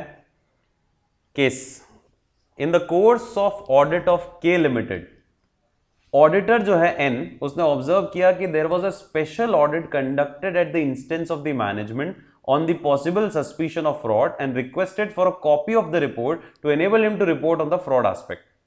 Despite many reminders, it was not provided. मतलब कोई इन्वेस्टिगेशन हुई और मेरे को उसकी रिपोर्ट चाहिए. In the absence of special audit report, Mr. N insisted that he should be provided with at least a WR in respect of fraud. ये तो पढ़ा पे था अपन ने क्वेश्चन, सेम ही है. For this request, the management remained silent. Please guide Mr. N. तो इसमें देखो, वो तो आने ही आना है, कौन सा, ऐसे 240, फिर फ्रॉड रिपोर्टिंग है 143, 12, कारो 16 या कारो 2020 अब आएगा, ठीक है, वो भी आना ही है। और साथ में 580, क्योंकि क्या लिखा हुआ है, and insisted that he should be provided with at least WR in respect of fraud, वो मैनेजमेंट उस पर भी बात नहीं कर रहा है, मतलब वो वाला पॉइंट आ जाएगा, discuss the matter with the management revalue, क्योंकि नहीं प्रोवाइड कर रहा है वो आप लोगों को। तो ये क्वेश्चन में 3-4 चीजें लगने वाली है, 580, 240 एंड 4312 और कारो 2020। और एक चीज ध्यान रखना, हमेशा दिमाग में रखना, पहले भी बोल चुका हूं, अभी भी बोल रहा हूं, फ्रॉड का कोई क्वेश्चन आता है ना, फ्रॉड का, उसमें कंपनी लॉ भी लगेगा, कंपनी ऑडिट भी लगेगा, उसमें अपना जो है स्टैंडर्ड वो भी लगना ही लगना है, ठीक है, और उसके अंदर आपके पास आपका अगर एथिक्स भी लगता हो तो वो भी आपको लगाना ही लगाना है, ठीक है। चलो दूसरा क्वेश्चन सैंपल सॉल्यूशन समेत है, दूसरे क्वेश्चन पे आते हैं। As an auditor of Sagar limited was not able to get the confirmation about the existence and value of certain machinery, कुछ मशीन की वैल्यू का कंफर्मेशन उसको नहीं मिल पा रहा है। However, the management ने एक सर्टिफिकेट दिया उसको to prove the existence and value of machinery as appearing in the books of account. Auditor ने उसको एक्सेप्ट कर लिया blindly without any further procedure and signed the audit report. Is he right in his approach? पहले तो yes or no बोलो, क्या हुआ, case पढ़ो। आपको किसी मशीन की एग्जिस्टेंस और उसकी वैल्यूएशन के बारे में पता करना था, जो आप नहीं पता कर पा रहे हो, तो मैनेजमेंट ने आपको क्या लिख के दे दिया, रिटर्न कंफर्मेशन, कि हम कह रहे हैं कि सही है। आपने उस WR को मान लिया, बिना आंख बंद करके मान लिया, एक तरह से बिना फर्दर प्रोसीजर लगाए हुए। Is are you right on your not? No, ठीक है, फाइन, क्योंकि वो सिर्फ सपोर्टिंग एविडेंस। तो 580 भी आना है। अब इसमें क्या क्या हो रहा है बिना देखे बताओ, नेग्लिजेंस वाला केस, एथिक्स भी डाल सकते हैं इसके अंदर अपन, ठीक है, और कुछ, मेनली ये दो ही है, नेग्लिजेंस और ये वाला पार्ट आ गया। आंसर पढ़ते हैं, चलो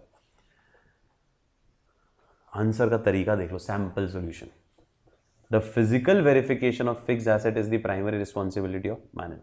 रामायण शुरू कर दी। The auditor is however is required to examine the verification program. आपका काम है कि आप वो देख लो कि उन्होंने जो वेरिफिकेशन किया वो सही किया।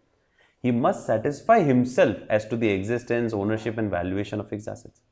In the case of Sagar Limited, the auditor has not been able to verify the case। आ गया वापस केस लिख दिया पूरा। फिर as per 580 representation जो होता है, when representation relate to a matter which are material, then the auditor should seek corroborative audit evidences from other sources also। सिर्फ इसके भरोसे नहीं रहना है। He should have evaluated whether such, ये उसको ये भी देखना था क्या, कि जो आया है WR वो भी रीजनेबल है कि नहीं, रिलायबल है कि नहीं है। So you should evaluate whether the representation are reasonable and consistent with other audit evidence and should consider whether individuals who are making such representation can be expected to be well informed about the, क्योंकि जो लोग दे रहे हैं WR वो लोग भी उस area of expertise से इन्वॉल्व है कि नहीं है। मतलब फिक्स एसेट्स के जो मैनेजर होगा, फिक्स एसेट्स का जो रिकॉर्ड होल्डर होगा, उससे लेना है, ठीक है। Written representation cannot be a substitute for other audit evidence that the auditor could reasonably expect to be available। ये लाइन चाहो तो WR के अंदर भी लिख दो, ये लाइन बहुत अच्छी लाइन है। रिटर्न रिप्रेजेंट उस ऐसे में भी लिख दो जाके, रिटर्न रिप्रेजेंटेशन कभी भी सब्सटीट्यूट नहीं हो सकता किसका, दूसरे ऑडिट एविडेंसेस का जो ऑडिटर रीजनेबली इकट्ठे कर सकता है। मतलब वो इसके भरोसे नहीं बैठ सकता कि वाह ये आ गया तो मैं दूसरे एविडेंसेस जो रीजनेबली एक्सपेक्टेड अवेलेबल होने के लिए वो मैं ना इकट्ठे करूं, वो नहीं कर सकता ऐसा।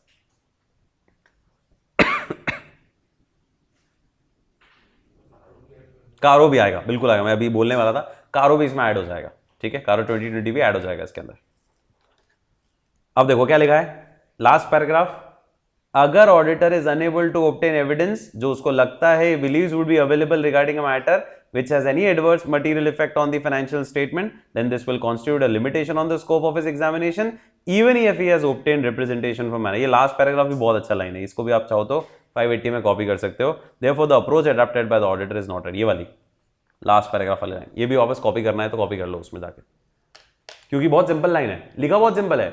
अगर ऑडिटर को सफिशिएंट अप्रोप्रिएट ऑडिट एविडेंसेस नहीं मिल पाते हैं, जो ऑडिटर को लगता है कि अवेलेबल है रिगार्डिंग सम मटेरियल मैटर, पर मैनेजमेंट कह रहा है नहीं आपको हमारे WR को ही मानना पड़ेगा क्योंकि वो ही हमने आपको सबूत दिया है, तो फिर उस केस में आपके ऊपर लिमिटेशन आ सकती है और आप ओपिनियन क्या कर सकते हो, डिस्क्लेम कर सकते हो उस केस में। भाई मैनेजमेंट कह रहा है आपको एविडेंस तो दिया है, WR दे रहे हैं, आप बोलना भैया ये WR सफिशिएंट अप्रोप्रिएट नहीं होता है, मुझे दूसरे एविडेंसेस इकट्ठे करने हैं जो अवेलेबल है, मुझे अलाउ करो वो इकट्ठे करने देना। अगर वो नहीं अलाउ कर रहा है, बोल रहा है नहीं आप ये मान लो, हम आपको नहीं चेक करने देंगे, तो आपके ऊपर लिमिटेशन, आपके स्कोप के ऊपर, आप अपनी ओपिनियन मॉडिफाई कर सकते हो। And hence the auditor approach was not right here. इसमें आप चाहो तो एडिशनल और चीजें लिख सकते थे, सैंपल सॉल्यूशन में वो नहीं दी गई। ठीक है, आप ये लिख सकते हो कि ऑडिटर ने जो किया उसके लिए वो गिल्टी भी होगा, प्रोफेशनल नेग्लिजेंस का केस लगेगा उसके ऊपर।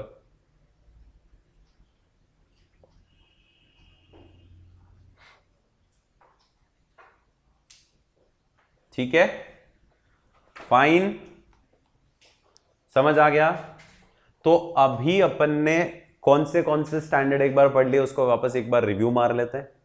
540, 550, 560 और 580। सबसे पहला पढ़ा था कौन सा? 540, accounting estimate, fair value accounting estimate. ठीक है, क्या बोलता है? ऑब्जेक्टिव सबका याद होना चाहिए। क्या ऑब्जेक्टिव था? ऑडिटर को प्रोसीजर लगा के सफिशिएंट अप्रोप्रिएट एविडेंस इकट्ठे करने की। पहला रीजनेबलनेस, दूसरा एडिक्वेट डिस्क्लोजर। ठीक है, रीजनेबलनेस कैसे पता चलेगी?